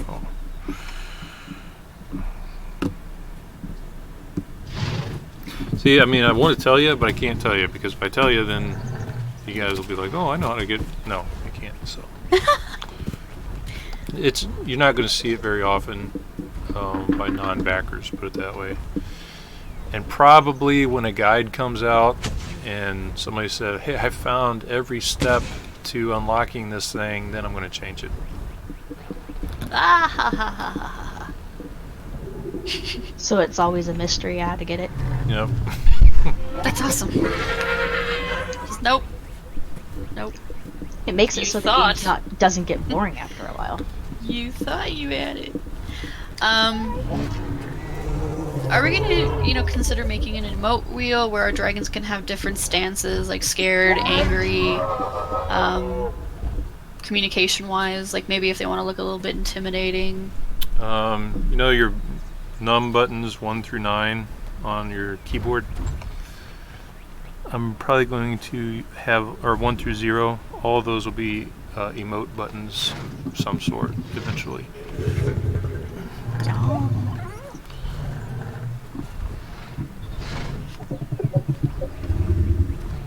Alright, I've got 2 questions for you, Jo, on the Discord. So, can the Flamestalker's heat sensing, instead of it just being things through solid objects, could it see warm footprints in red to orange to white, descending how recent they are? They would get colder and colder as time would go on, and take an experienced hunter to track the talon prints that were almost gone, to be able to sneak up on victims and so much and so forth. Will there be more stuff like that implemented? In time, that's more of a polished thing, and features added to the game later. But that is a really cool idea. Right. All right. And second, if they were a Kickstarter backer and they have it unlocked already, would it be possible for them to still go through the task of unlocking it? Seeing as how it's such an arduous thing, it would be challenging for people that already have the dragon to go through with it as well. Would that be a possibility? You mean go through the steps of unlocking with somebody else to help them unlock it, you mean? Well, so much for if you already have the dragon unlocked, could you still have the quote-unquote quest to be able to go and unlock the dragon still on your account, or are you excluded from being able to do that, like the quest isn't available to you? Who said it would be a quest? Well, I'm just using quest as a term that would be a generalized thing for everybody to understand. Just the steps in which you would go through to attain the goal. My goal is that when somebody does unlock it, they won't even realize what they did to unlock it, because it won't be just one thing. So it'll be a series of things, and I want it to be unlocked through playing the game, like all of the game. I also want it to be something that you have to commit to doing,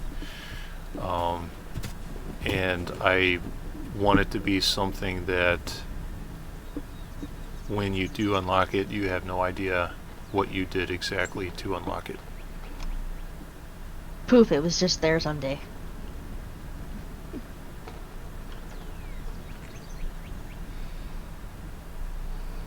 Thank you.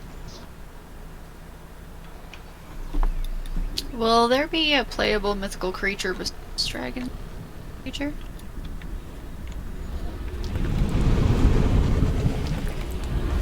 That's not a dragon? Yes. Like an elemental? Well, besides the elemental and them. That's not a dragon and not an elemental? Probably not. There's no plans to make any playable creatures that are not dragons or elementals. We may eventually in the future maybe allow for playable AI. It would probably start in single player and then maybe in multiplayer. Don't know yet. It would probably be a server option. I don't know.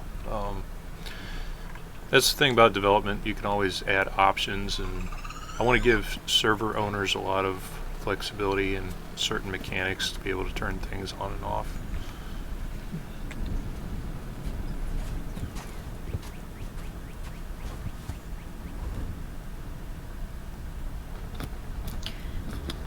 Will there be AI creatures that would either cheer for you when you meet them or live in symbiosis with dragons so you could help them get certain things in game.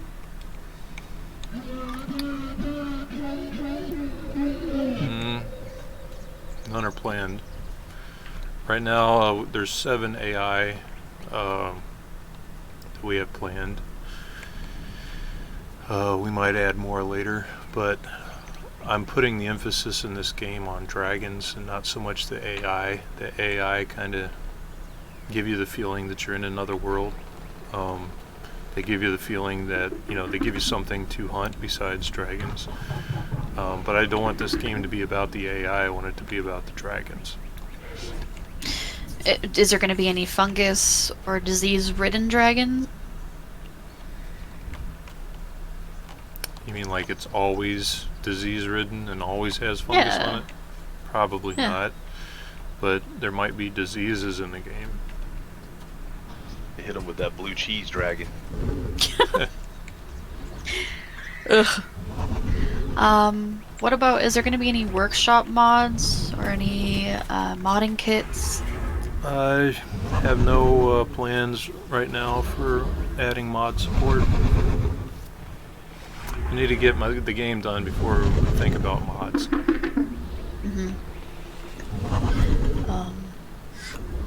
Is there going to be any certain dragons having a call that others cannot hear? Kind of like with gators, I suppose, I think. I never thought of that. Huh.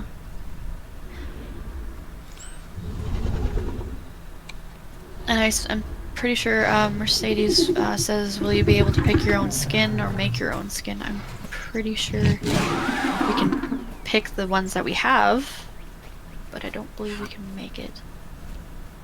Right? There's probably going to be a common color palette that people will be able to use at character selection, but it's only going to have common colors on it. And there's a good chance that when you spawn in the game, you're going to get those common colors anyway. But the only way you're going to have access to the uncommon and rare colors, unless you are, unless you have the white or gray skin, it's going to be through the random skin generator. So you spawn in the game, and then when you hatch, you'll see what you look like. Okay. Ever thought of adding like an echolocation for dragon in the cave? No.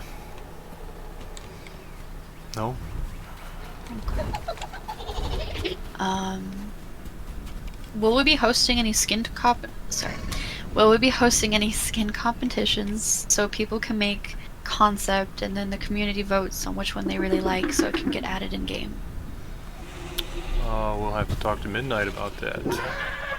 Oh, I love competitions. right. What about any plans for fur dragons, more feathered dragons? Didn't we already get that question? Yeah, there's just lots of people asking about fur and feather. Feathers confirmed, fur not confirmed. There you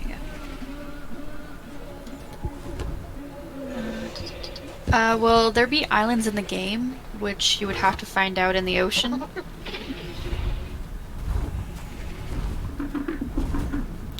There's not going to be an ocean. So if we ever did an expansion, it would be a ocean expansion, and it basically have a new mega map. So the expansion would have its own mega map that's mostly water and islands and things like that, and we'd introduce sea dragons and things like that. But that's way down the road. But then the server owners could choose whether they want to have the original mega map, or if they wanted to use the expansion mega map. So Pookie is the boss. biome. What was that? So, Pookie is the boss monster of the desert. Will each biome have their own different kind of boss monster? No.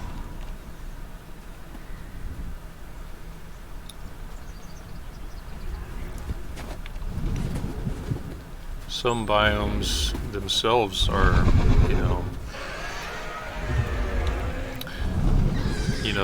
dangerous. But Pookie is the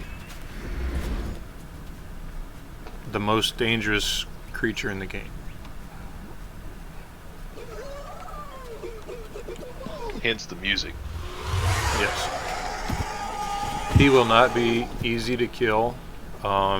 He will be something that when people go to kill him, or they're going on a Pookie hunt, they're going to group up. It's going to be a group of alpha dragons that are going out to hunt and kill Pookie. Regular dragons, they're not going to be in the group. So it's going to be a group of, it's like the in-game content. That as far as AI goes. There's also going to be in-game content for players that we haven't even talked about, but it's going to be there.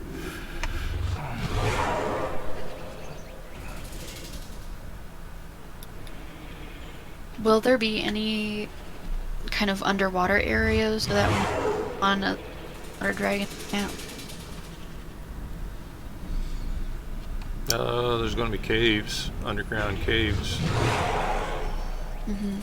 There might be water in caves. I don't know. You have to put an oxygen system if there's going to be like swimming underwater through tunnels. Mm-hmm. So you have to wait and see. You guys will have to. A lot of these mega map questions, you guys are just going to have to explore the mega map and find out for yourselves. Oh, let's see. Will an elemental be able to fight Pookie? Hoya. A group of elementals. Not a single elemental. Have you guys seen Pookie's concept art? He is huge. Do you have a picture there you can show people if they haven't seen it? I don't know how to show it on my live stream.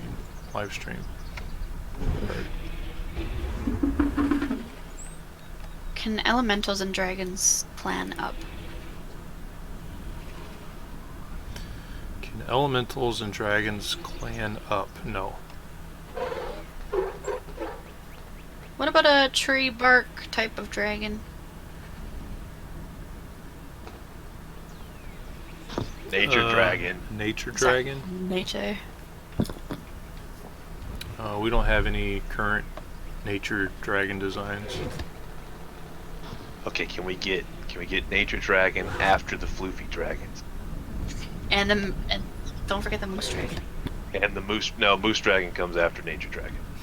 And the hippo dragon and the hamster hippo dragon. The unicorn Hamster. dragon.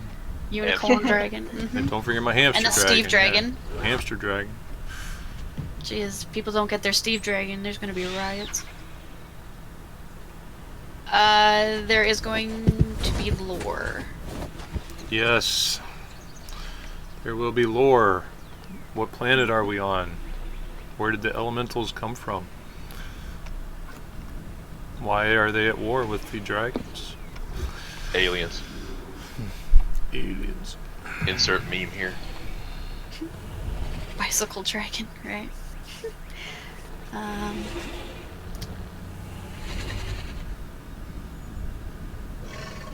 So, this one here.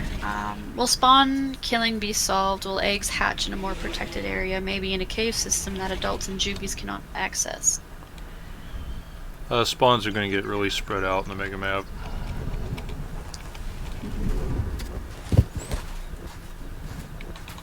Are we getting a Kimmy dragon? No. Oh, sorry, Kimmy. Parrot wants a squirrel dragon, so we might have a squirrel dragon.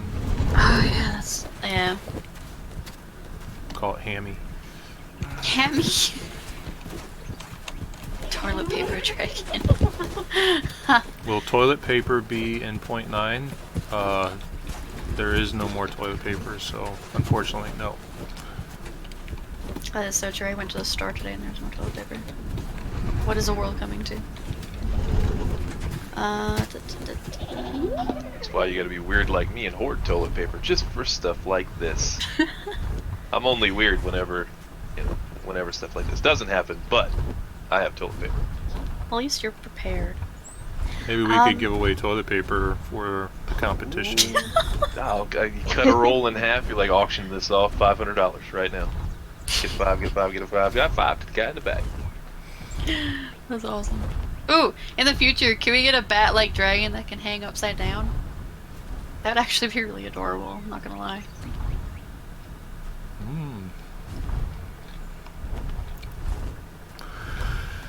Well, I do plan on adding being able to attach to trees, so... Yay!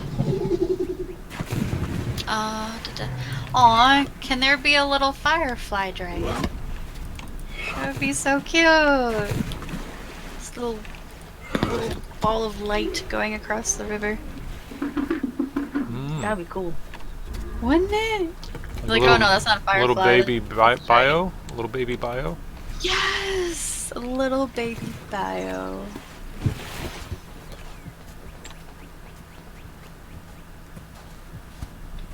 But it has to be tiny. Very tiny. Like tiny Mini bio. Mini bio. Oh.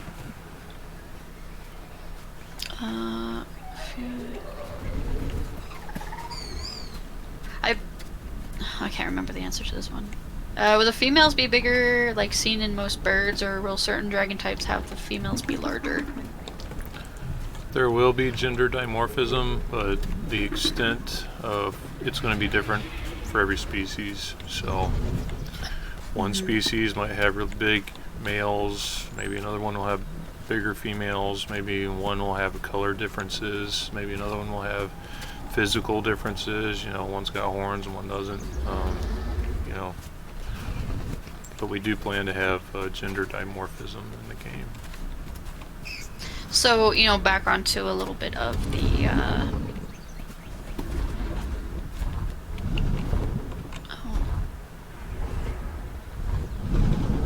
where is it? What's the question? What was that? So you know how we can change the weather in the game? So you can change, well, in the redwoods you got snow and you got the regular redwoods. Well, we can change it up. Couldn't we...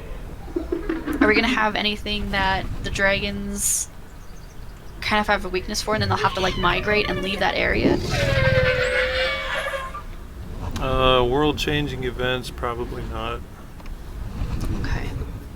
Wow, you said... I should have just said that. World-changing events. Jeez.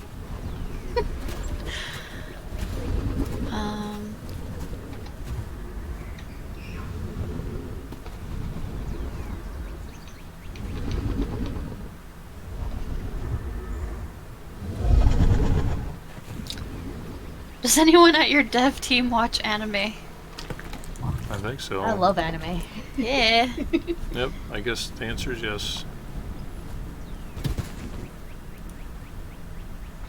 And I saw one earlier asking if we liked bacon. Bacon's awesome. I bet I know who sent that. Crunchy or chewy? I said chewy. Huh? I like mine crunchy. I like mine, like right in between both. Yes. I'm with you on that one. I like it like where it's crunchy on the edges but chewy on the inside. That's good as well. Will forming a clan have any benefits outside of no friendly fire? Any clan-wide buffs given or goals the clans can aim for to help them be all stronger?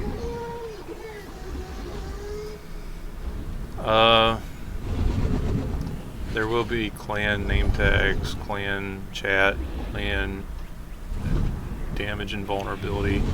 As far as like any clan specific things, there might be eventually might be clan territories, but other than that, you're not going to get like a clan buff, because then everybody will be in a clan, and some people don't want to be in a clan. Gotcha. Alright, this is a personal question. Jo, are you gonna make the leeches smaller? Please!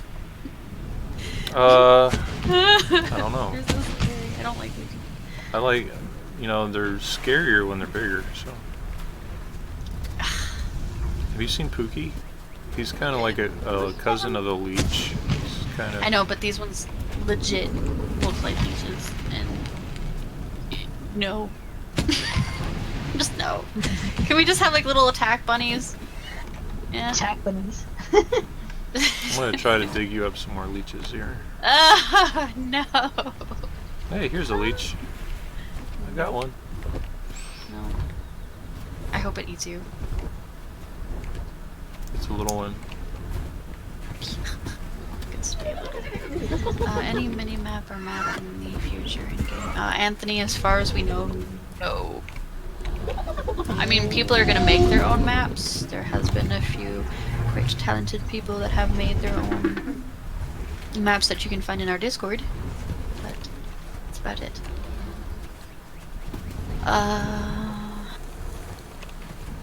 Would forest fires be considered like a terraforming type of thing? That would cause lots of lag.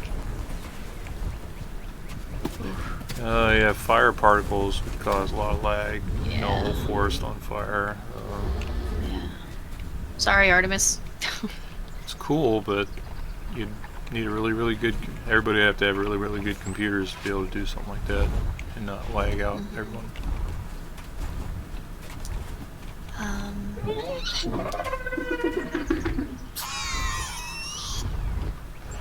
When will the spiky bug be in the game? We're hoping like later this year, like late fall. Yay.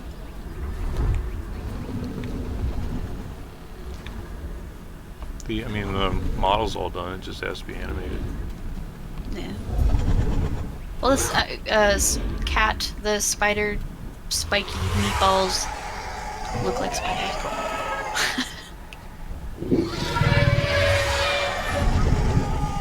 If dragons can get into the alpha stage, will elementals have something similar?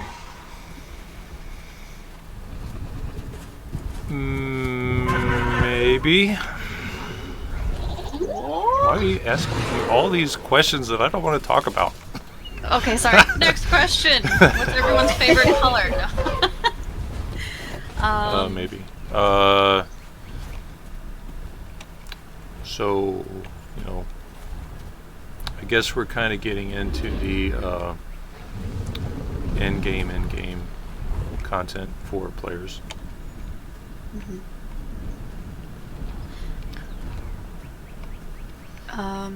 What is the roadmap for implementing the new models?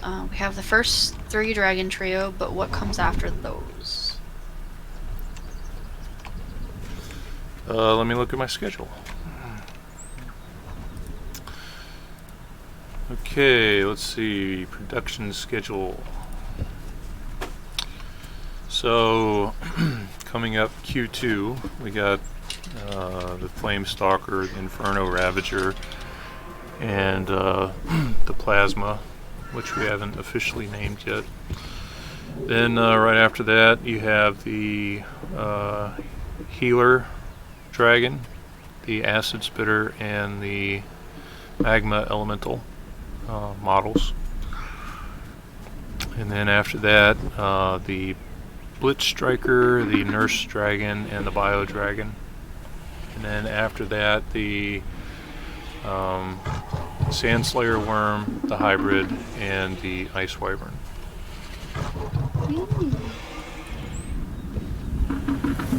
See, what is the Ice Wyvern? What is the Ice Wyvern? Oh, yeah. So the Ice Wyvern is It's the 4th starter dragon that we're adding to the game, so it's going to join the lineup of the other 3. So it'll be so we'll have 4 starter dragons at least for 2020, 2021. You'll have the Fire Wyvern, the Fire Dragon, the Plasma Dragon, and the Ice Wyvern. It's free. It wasn't free for me, but it's free for all of you. You'll have it. It's not a DLC. It's there, so you can play it, and it's going to be awesome. Alright, yeah, so I've got one from the Discord. The buff is replacing the Dev Dragon, right? Yes. Are the sounds that are in game right now for the buff dragon going to be replaced? Are they just placeholder sounds? They are not placeholder sounds. These are the sounds of the acid spitter. Okay. The baby buff right now is using baby acid spitter sounds, and the adult buff is using juvenile acid spitter sounds. Okay, thank you. So you all have not heard the adult acid spitter sounds yet.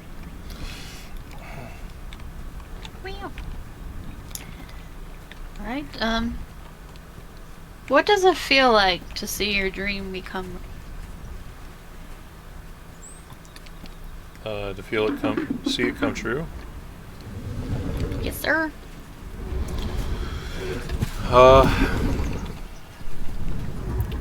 It's to see it coming true is pretty amazing. It's not all done yet, so I'm still waiting to, when the game's like all done, and all the dragons that I want in there are in there, and they're all animated in a beautiful world and everything like that, then I'll be like, wow, but we're not there yet. We're getting there though.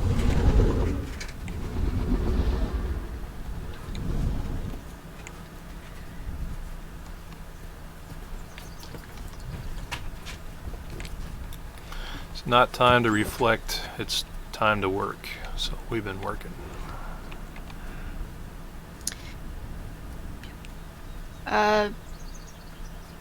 BW, I mean, this is kind of a... You're gonna have to find out for yourself. But, he asked, will there be good areas for nurse dragon packs? Like a super grassy area for feeding? Yep. You guys will have to explore the map and find areas that you like or feel like you're, I mean, there's going to be clans that are going to want to claim territories, so they're going to be like, this is our area, and you guys want it, you're going to have to kill us all, because this is our area. So I guess to guard their area, they're going to have to make sure they have people online all the time. Don't touch my babies. You spell Lindworm with a V or a W? L-I-N-D with a D. Lund.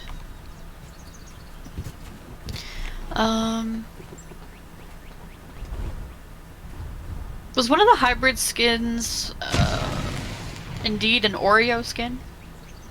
No. Cookies and cream. Yes. Cookies. Oh, delicious. Cookie dough? Yes.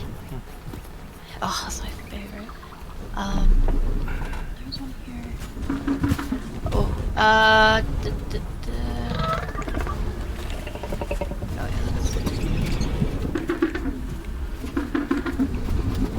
yeah, yes, there will be feathered. Are there going to be nocturnal dragons? I don't think so. I see the acid spitter doing really well hunting at night. Right? Yeah, I mean, if you want to roleplay a Nocturnal Dragon, then go for it. But there's nothing in the game that's going to force you to only be out at night or only out during the daytime. But I am exploring, dragon vision at night, and that might be something we do. We'll see. Being able to use the heat vision at night would be a really good advantage as well.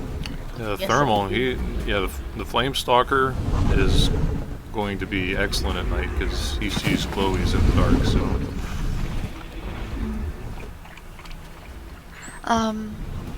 Is there gonna be more foliage large enough to properly hide most dragons during a hunt and attack? Okay.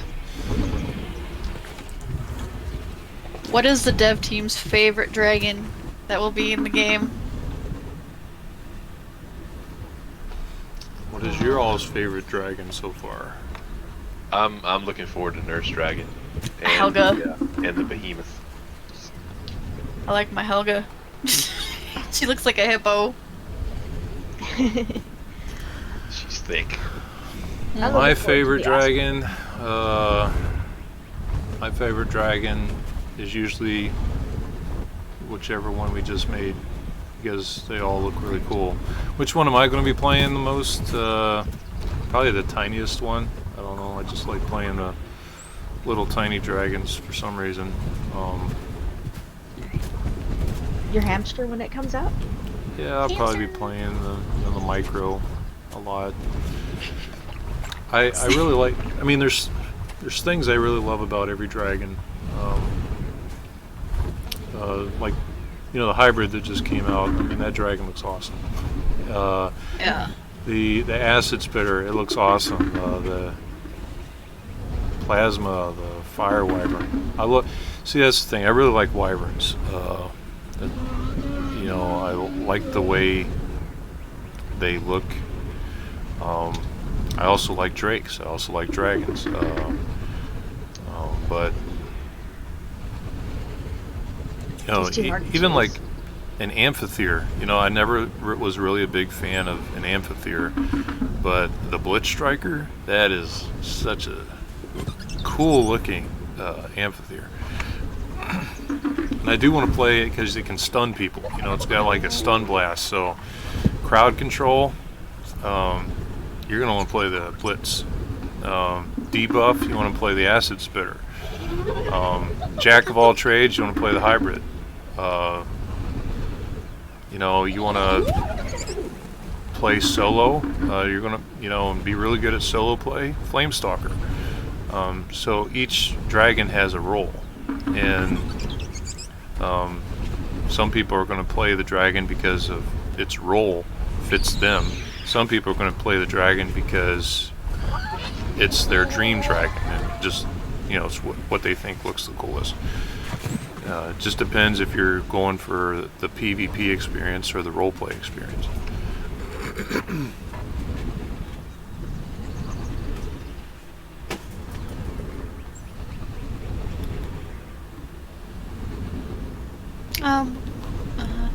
This is not a stupid question.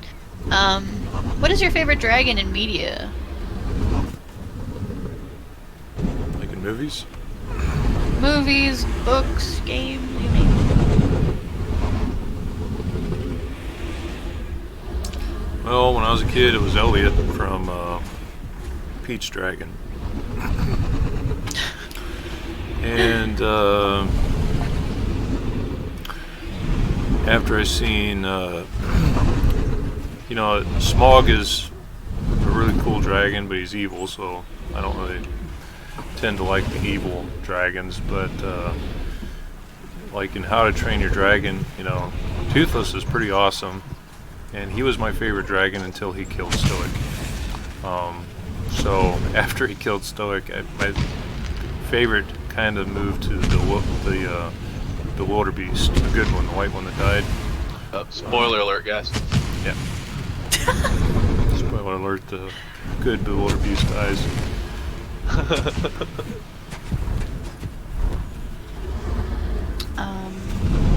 Is the micro dragon gonna be able to climb and cling on other dragons, kind of like what the buff does right now?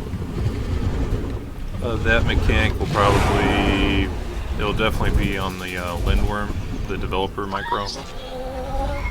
About it, whether or not we'll have that with other dragons, maybe as babies. I don't know yet.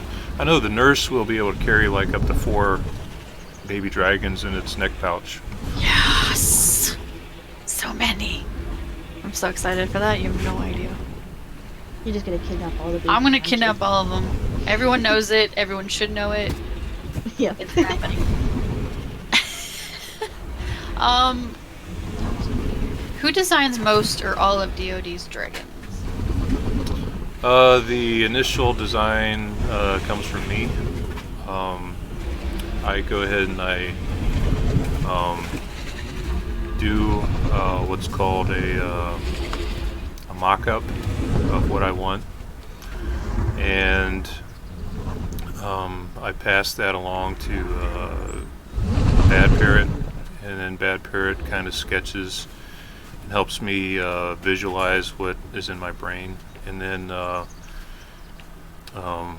we give the mock-up along with Bad Parrot's visualization or sketch of that dragon to Jahal, and then Jahal goes ahead and sculpts that dragon into a clay model, and then we go through several revisions. We look at the model in 3D, and we change the feet, we change the the wings, we change the horns and the face and the tail and the chest, and we move things around, and after several revisions of getting the model the way it's supposed to be, we go to the next phase, and the model is finalized, and then we begin texturing the model, and usually that goes through a couple phases too, because we'll get an initial skin, and then we might change the skin a couple times, change the colors, change the pattern, change the sometimes we, after seeing a skin put on a model, we don't like the model anymore, and we go back and resculpt things, or like in the case of the Bio Dragon, we've been working on that for over 8 weeks. I think we're at 9 weeks now, and we have scrapped several Bio Dragon models already, and we have the model finalized. We're in the skinning process right now. This first skin, we sent it back. We're reviewing the second skin of the Bio now. So as soon as that one's done, then we'll show everybody. But yeah, the initial design of all the dragons comes from me. We help out with what's going to be more realistic and all that stuff too. Yeah, and Rose is the dragon geek. She the dragon nerd. She takes a look at the, and I didn't mean to forget about you, but you're so quiet. She takes a look at the models and gives her feedback on How they should work. Yeah, how it should work, whether or not if it's dragons are supposed to be like that or not. We try to keep the dragons real, and we also within the realm of what dragons are supposed to be.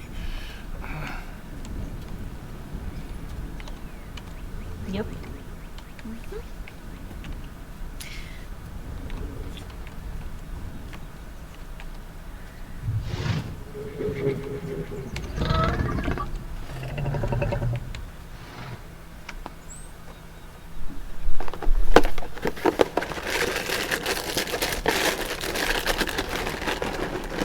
Will you guys hide any other skins in game that we haven't seen yet that we will have to find or quest for any collectibles?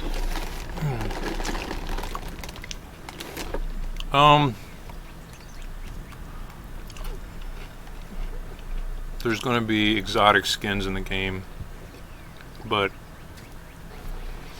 how you make them is going to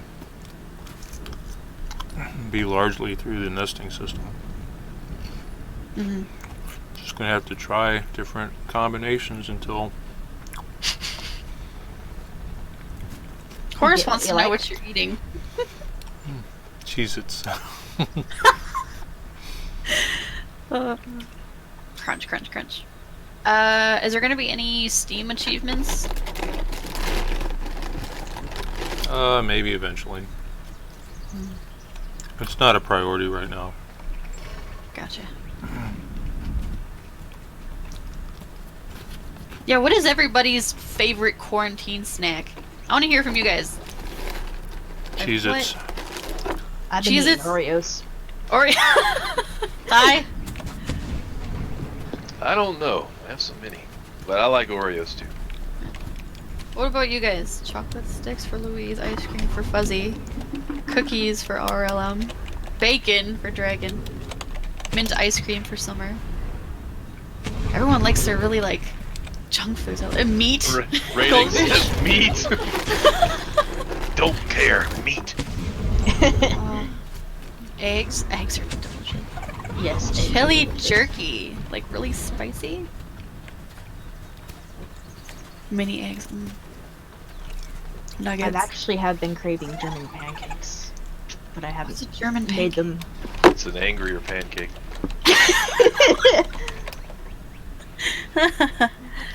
It's a recipe my friend's family made a long time ago, I'm guessing. But it's like, you don't really need syrup with the pancakes because it's that sweet.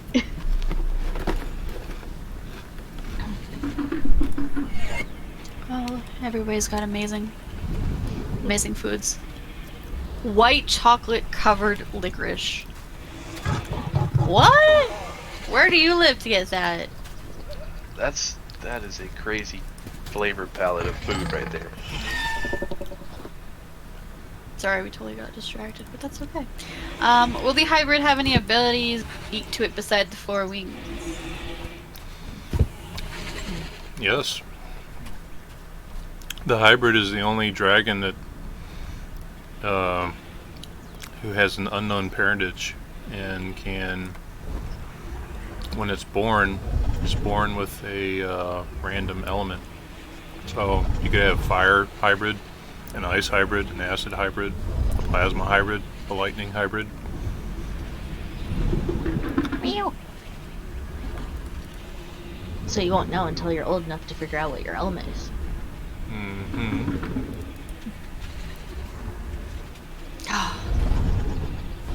Delicious. Yeah, now everybody is starving. Right? Mission complete. Will we get special events on holidays? I think that's going to be left up to midnight. I mean, I know I'll be doing like special nesting events for certain dragons. Maybe like hatching a behemoth.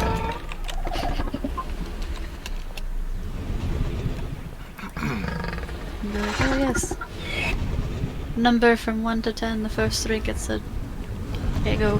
How many people in official 1 are listening to the live stream right now? I'm not asking you guys, I'm asking the people in the chat channel, because if they hear me, then I know they're watching. There's 1, there's 2, 3, That's creepy. there's 4, 5, Always 6, 7, 8, watching. 9, 10.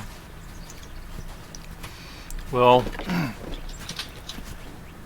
most likely, well, I can't say this for sure, but the next 2 concept reveals we're going to be revealing to everyone will be the bioluminescent dragon and the Ice Wyvern. And the Ice Wyvern's a new dragon that it's not a Kickstarter dragon, it's not the Behemoth Ice Drake. It's going to be a starter dragon. It's going to be about the same size as the Fire Wyvern, the Inferno Ravager, but it'll be ice. And it's going to you know, hopefully be in by the fall, late fall maybe. But it's going to be a starter dragon, so it'll be a character selection screen for everybody. But either that one or the bio will be the next one we reveal. We're working on both of them right now. The Ice Wyvern is being sculpted, and the bio is being skinned. So that said, Thylacine has, for those of you still watching the live stream, Thylacine has 10 Bio Dragon keys that he's going to give away, one every couple minutes. And he just gave away one right now, but giving away a couple bioluminescent dragons. So if you didn't snag one during the Kickstarter, maybe you will get one if you're lucky. Some of these people are really fast, so you might get one of these free keys we're giving away here in the live stream, YouTube chat channel thing.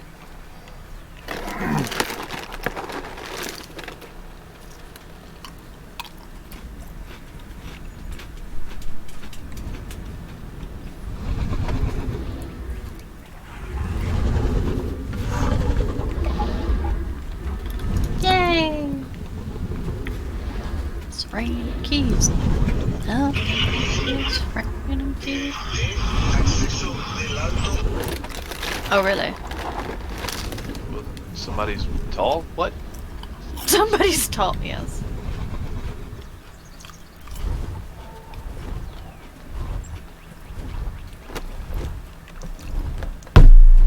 Will dragons have a defense against the fire dragon's thermal vision, or will they be spotted at every time no matter where they hide? Will it get a range reduction as well?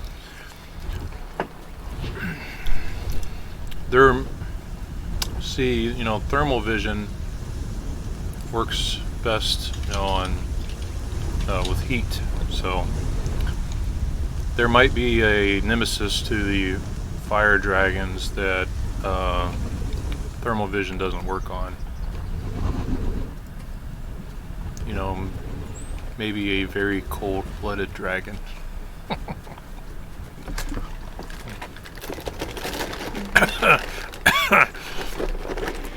Oh boy. Cold Don't die. It goes in the stomach. dragon. Water! Water!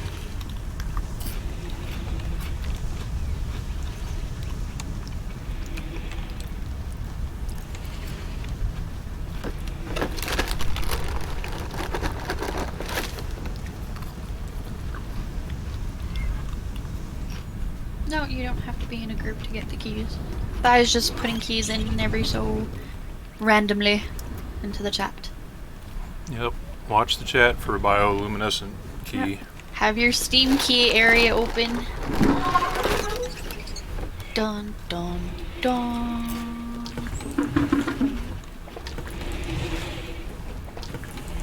In this chat. In this chat.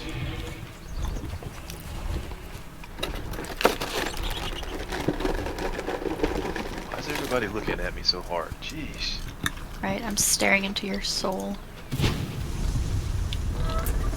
They're watching your every move so they know when to paste stuff. They stopped asking questions. Stopped asking questions. I was like, I want the key. I want the key too.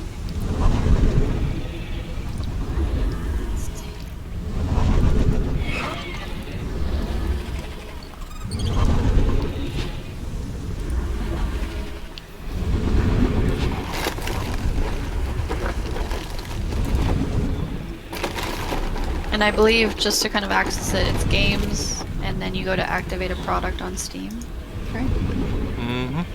Yeah, and then you just click until you get product code. There you go.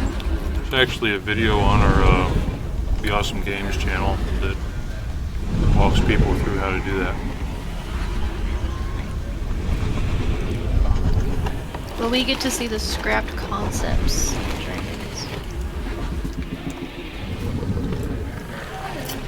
Eventually.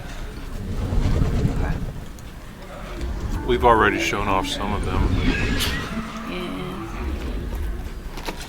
We have a whole library of scrapped work, and also things that, how things went from step A to step Z.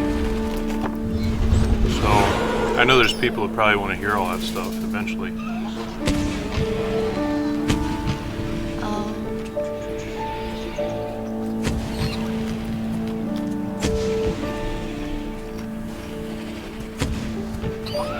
Are there gonna be like transparent ice tunnels in the Arctic biome? 'Cause I know you like your caves.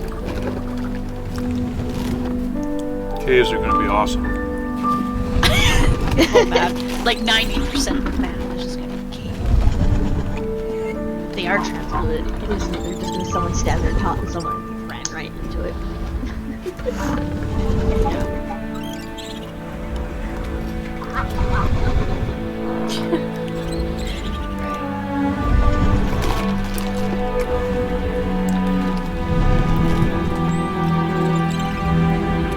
Oh yeah, I want caves that have slides.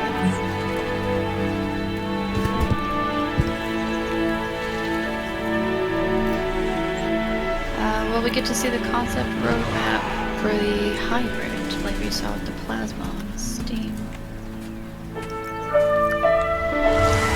Yeah, Parrot usually does all that stuff, and like we said, she came down with coronavirus, and you know we just want her to get better right now.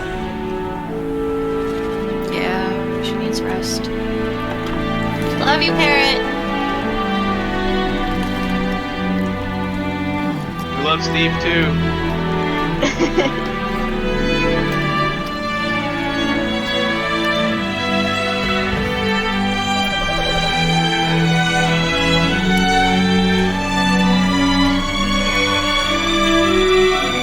It's the Oprah of DOD. I don't know who else did that. You get a key, you get a key. Thank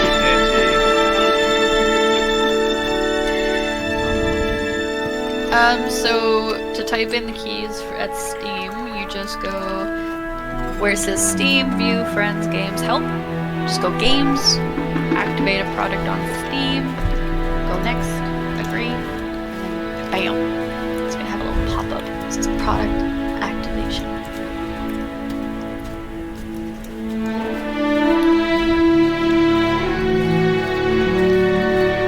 By the way, Ray Fernandez did an outstanding job.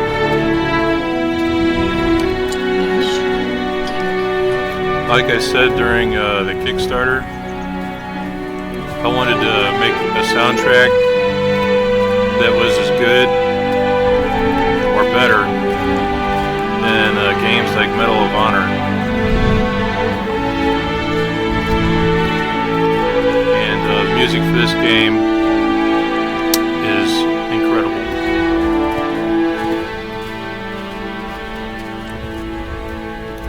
It's so pretty. I love this.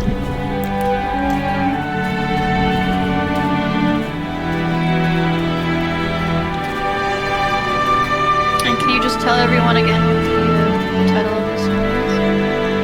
I'm sorry, what's that? Can you tell everyone what the title of the song is? Yes, this song's called A Great Man Has Fallen. And this song, I had Ray write this song in honor of my dad, who most of you know, he passed away with cancer, and he's the one that inspired me to make this game. And that's what this song is. This isn't finished. The finished version will have bagpipes in it and an Irish flute, but it's still beautiful. Aww. Well, it's beautiful. Can't wait to hear you.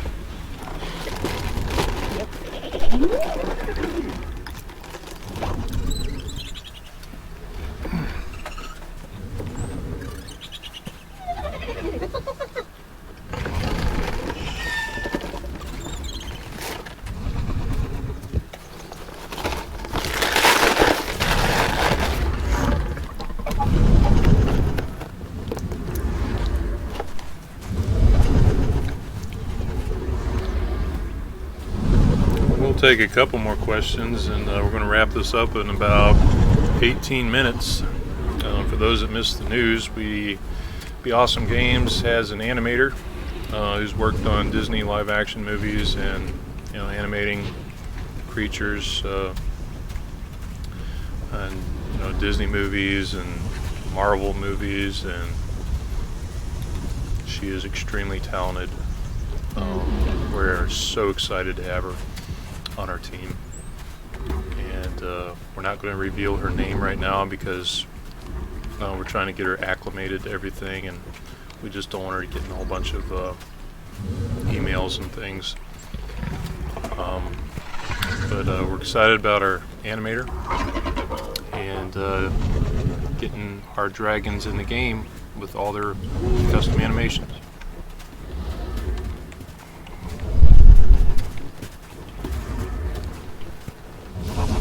And for those of you joining, Thai is giving away bio keys. So, step right up and claim one now.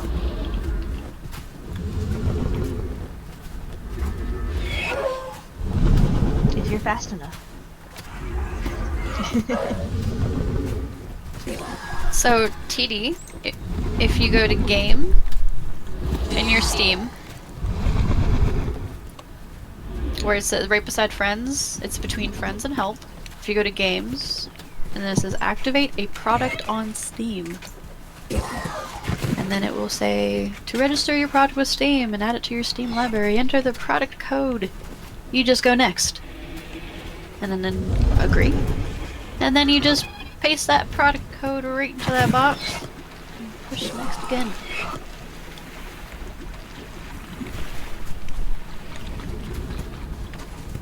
Yes, Spyro, the big announcement is that we do have an animator.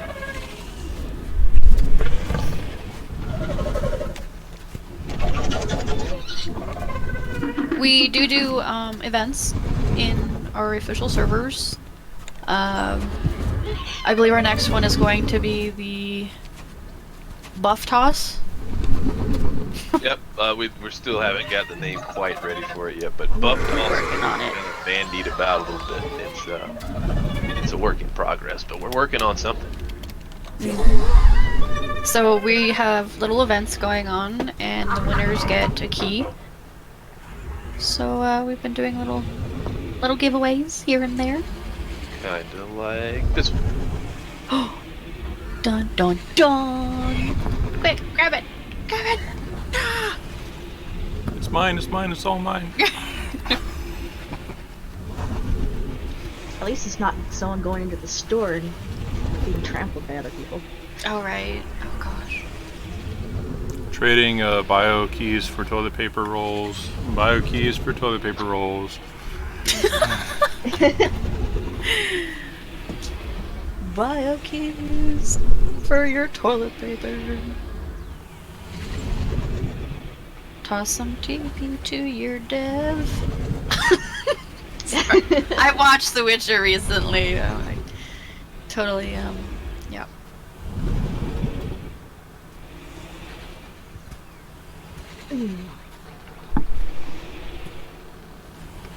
Okay, we got 14 more minutes left in our live stream, and then we're going to wrap it up.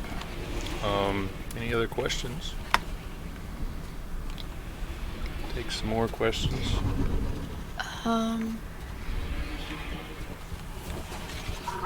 Have you considered creating skins for in-game events? For example, a red-pink skin for Valentine's reward, or for doing something? Yeah. Maybe. I know Midnight, we're probably gonna do like some holiday events, which will have like nesting events, kill the dev dragon and win a cookie. I don't something along that line. Do you guys like pie or cake? When does 0.9 come out? When it's done?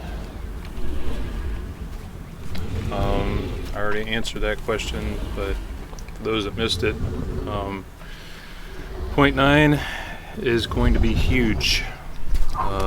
Doing a lot of stuff. I'm refactoring the servers, netcode and server code. refactoring the flight system, adding a lot of new mechanics in the game, and there's a lot going into 0.9, and it will be going into game dev and then test server, and then it'll go live. But a lot of work to do. Mega maps coming in with at least 3 biomes.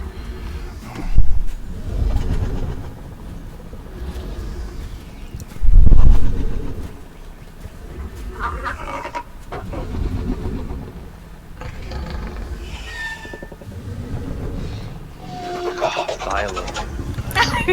I just saw that. Makes me giggle every time. You could change your name to Thylocene. Philo. Philo. Thylocene. But thigh is already just short enough. They just added 2 more letters on the end of it. Say why though?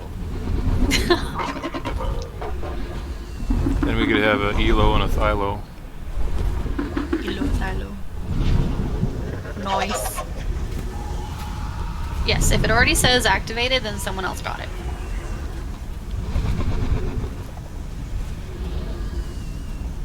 And, you know, if you do have one, or, you know, try to let other people get one. Be nice to each other. Yep. 11 more minutes, and then we're going to close down the stream.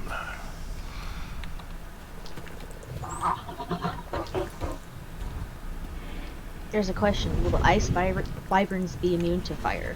Or like immune to ice, like fire Wyverns are immune to fire? Ice Wyverns will either be immune or very, they'll have high resist to fire, or I'm sorry, ice. They'll be vulnerable to fire, and fire dragons will be vulnerable to ice as well. They are each other's nemesis. Like yin and yang. Behemoths are gonna be huge.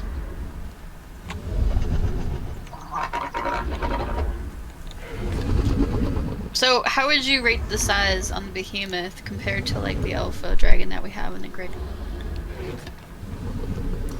Or alpha? The behemoth class dragons are the largest dragons. They are very, very big. Anubis, regarding the updated design schedule, yes, we will update it. It's just Parrot is the one that does it right now, and she has symptoms of COVID-19, so we are letting her rest and heal and get better for now. So it'll be soon. She gets better.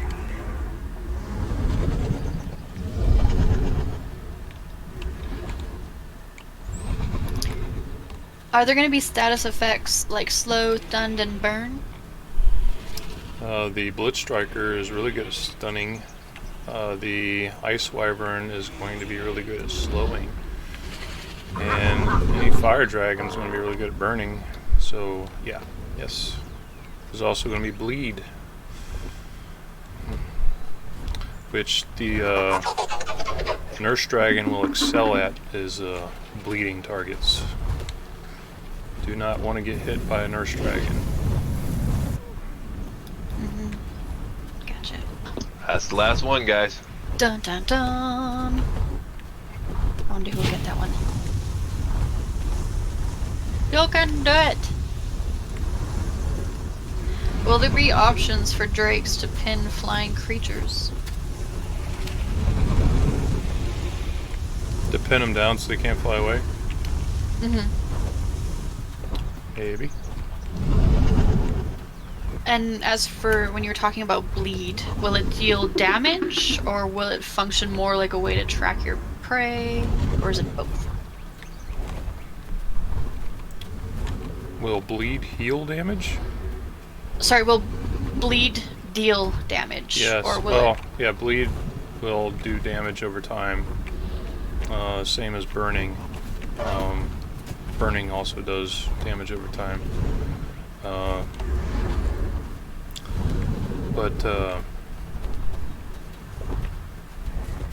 What else did you ask? Or will a blade function more like a way to track your prey? Like leaving blood drops or something? As far as a tracking system, I'm not sure if we're going to have a tracking system or not. We might. Bleeding will leave, a blood trail. When you bleed, there'll be blood drops. But whether or not you'll be able to smell the blood and all that stuff, I don't know. Okay.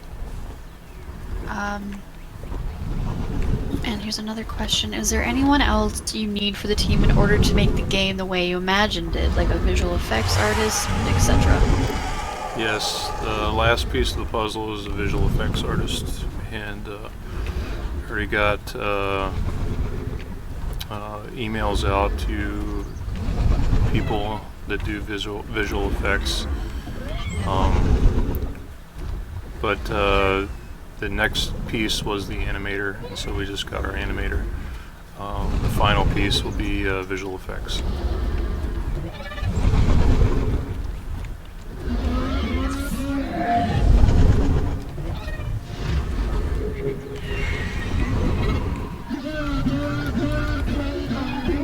I'm just gonna check our Discord here. Question for everybody out there: how do y'all like the this is our first live stream Q&A.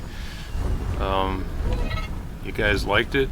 Suggestions for new, future Q&As? Do you want to see another Q&A? What do you think of the Q&A?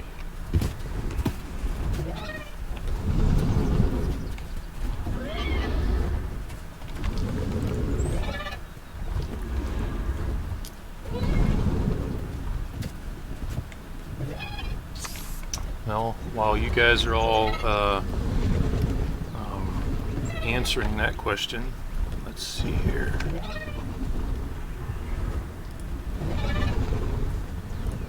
Is that me? Is that me? Somebody's taking damage.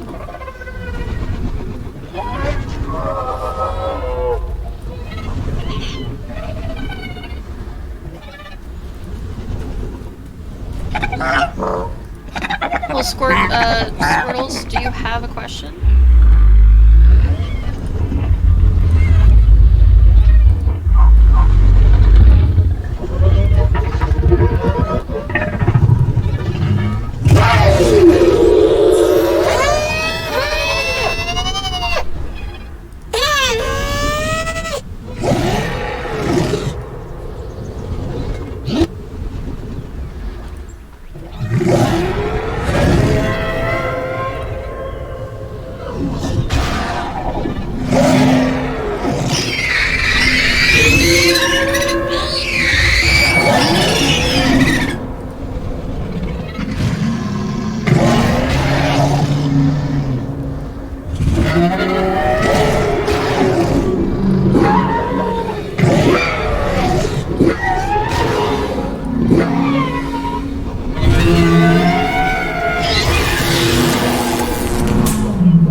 It's just a little sample of some of the sounds we got coming. I have one more question here because I was curious. Sure. Is there going to be safe areas but you don't grow? Safe areas where you don't grow, but you also can't be killed. Yeah, you can't be killed, but you can't grow. Just kind of like an AFK area. It's not a bad idea. But It would only be maybe safe for, I don't know. You got to make sure that it's not exploitable. So I don't mind having a safe zone. But like when coming out, you don't want to get attacked by like a huge group. Right. I don't want it to Gotcha. be used for people to say, they're chasing me, I gotta get the safe zone, I gotta get the safe zone. So like they don't eat me, you know. I mean, you know, that's part of the game is surviving, so Right. I don't know. Okay. There was just another one here.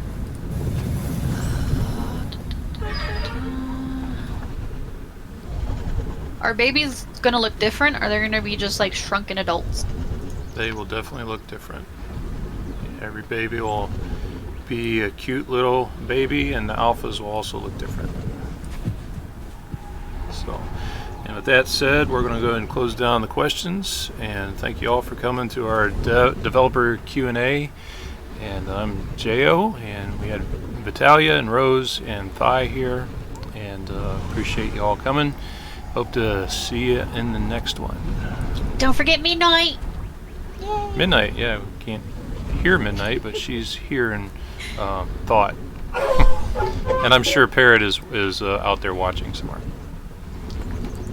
Well, thank you guys. Thanks for joining us, and hope to see you next time. Bye, little dragon. Stay safe, stay healthy.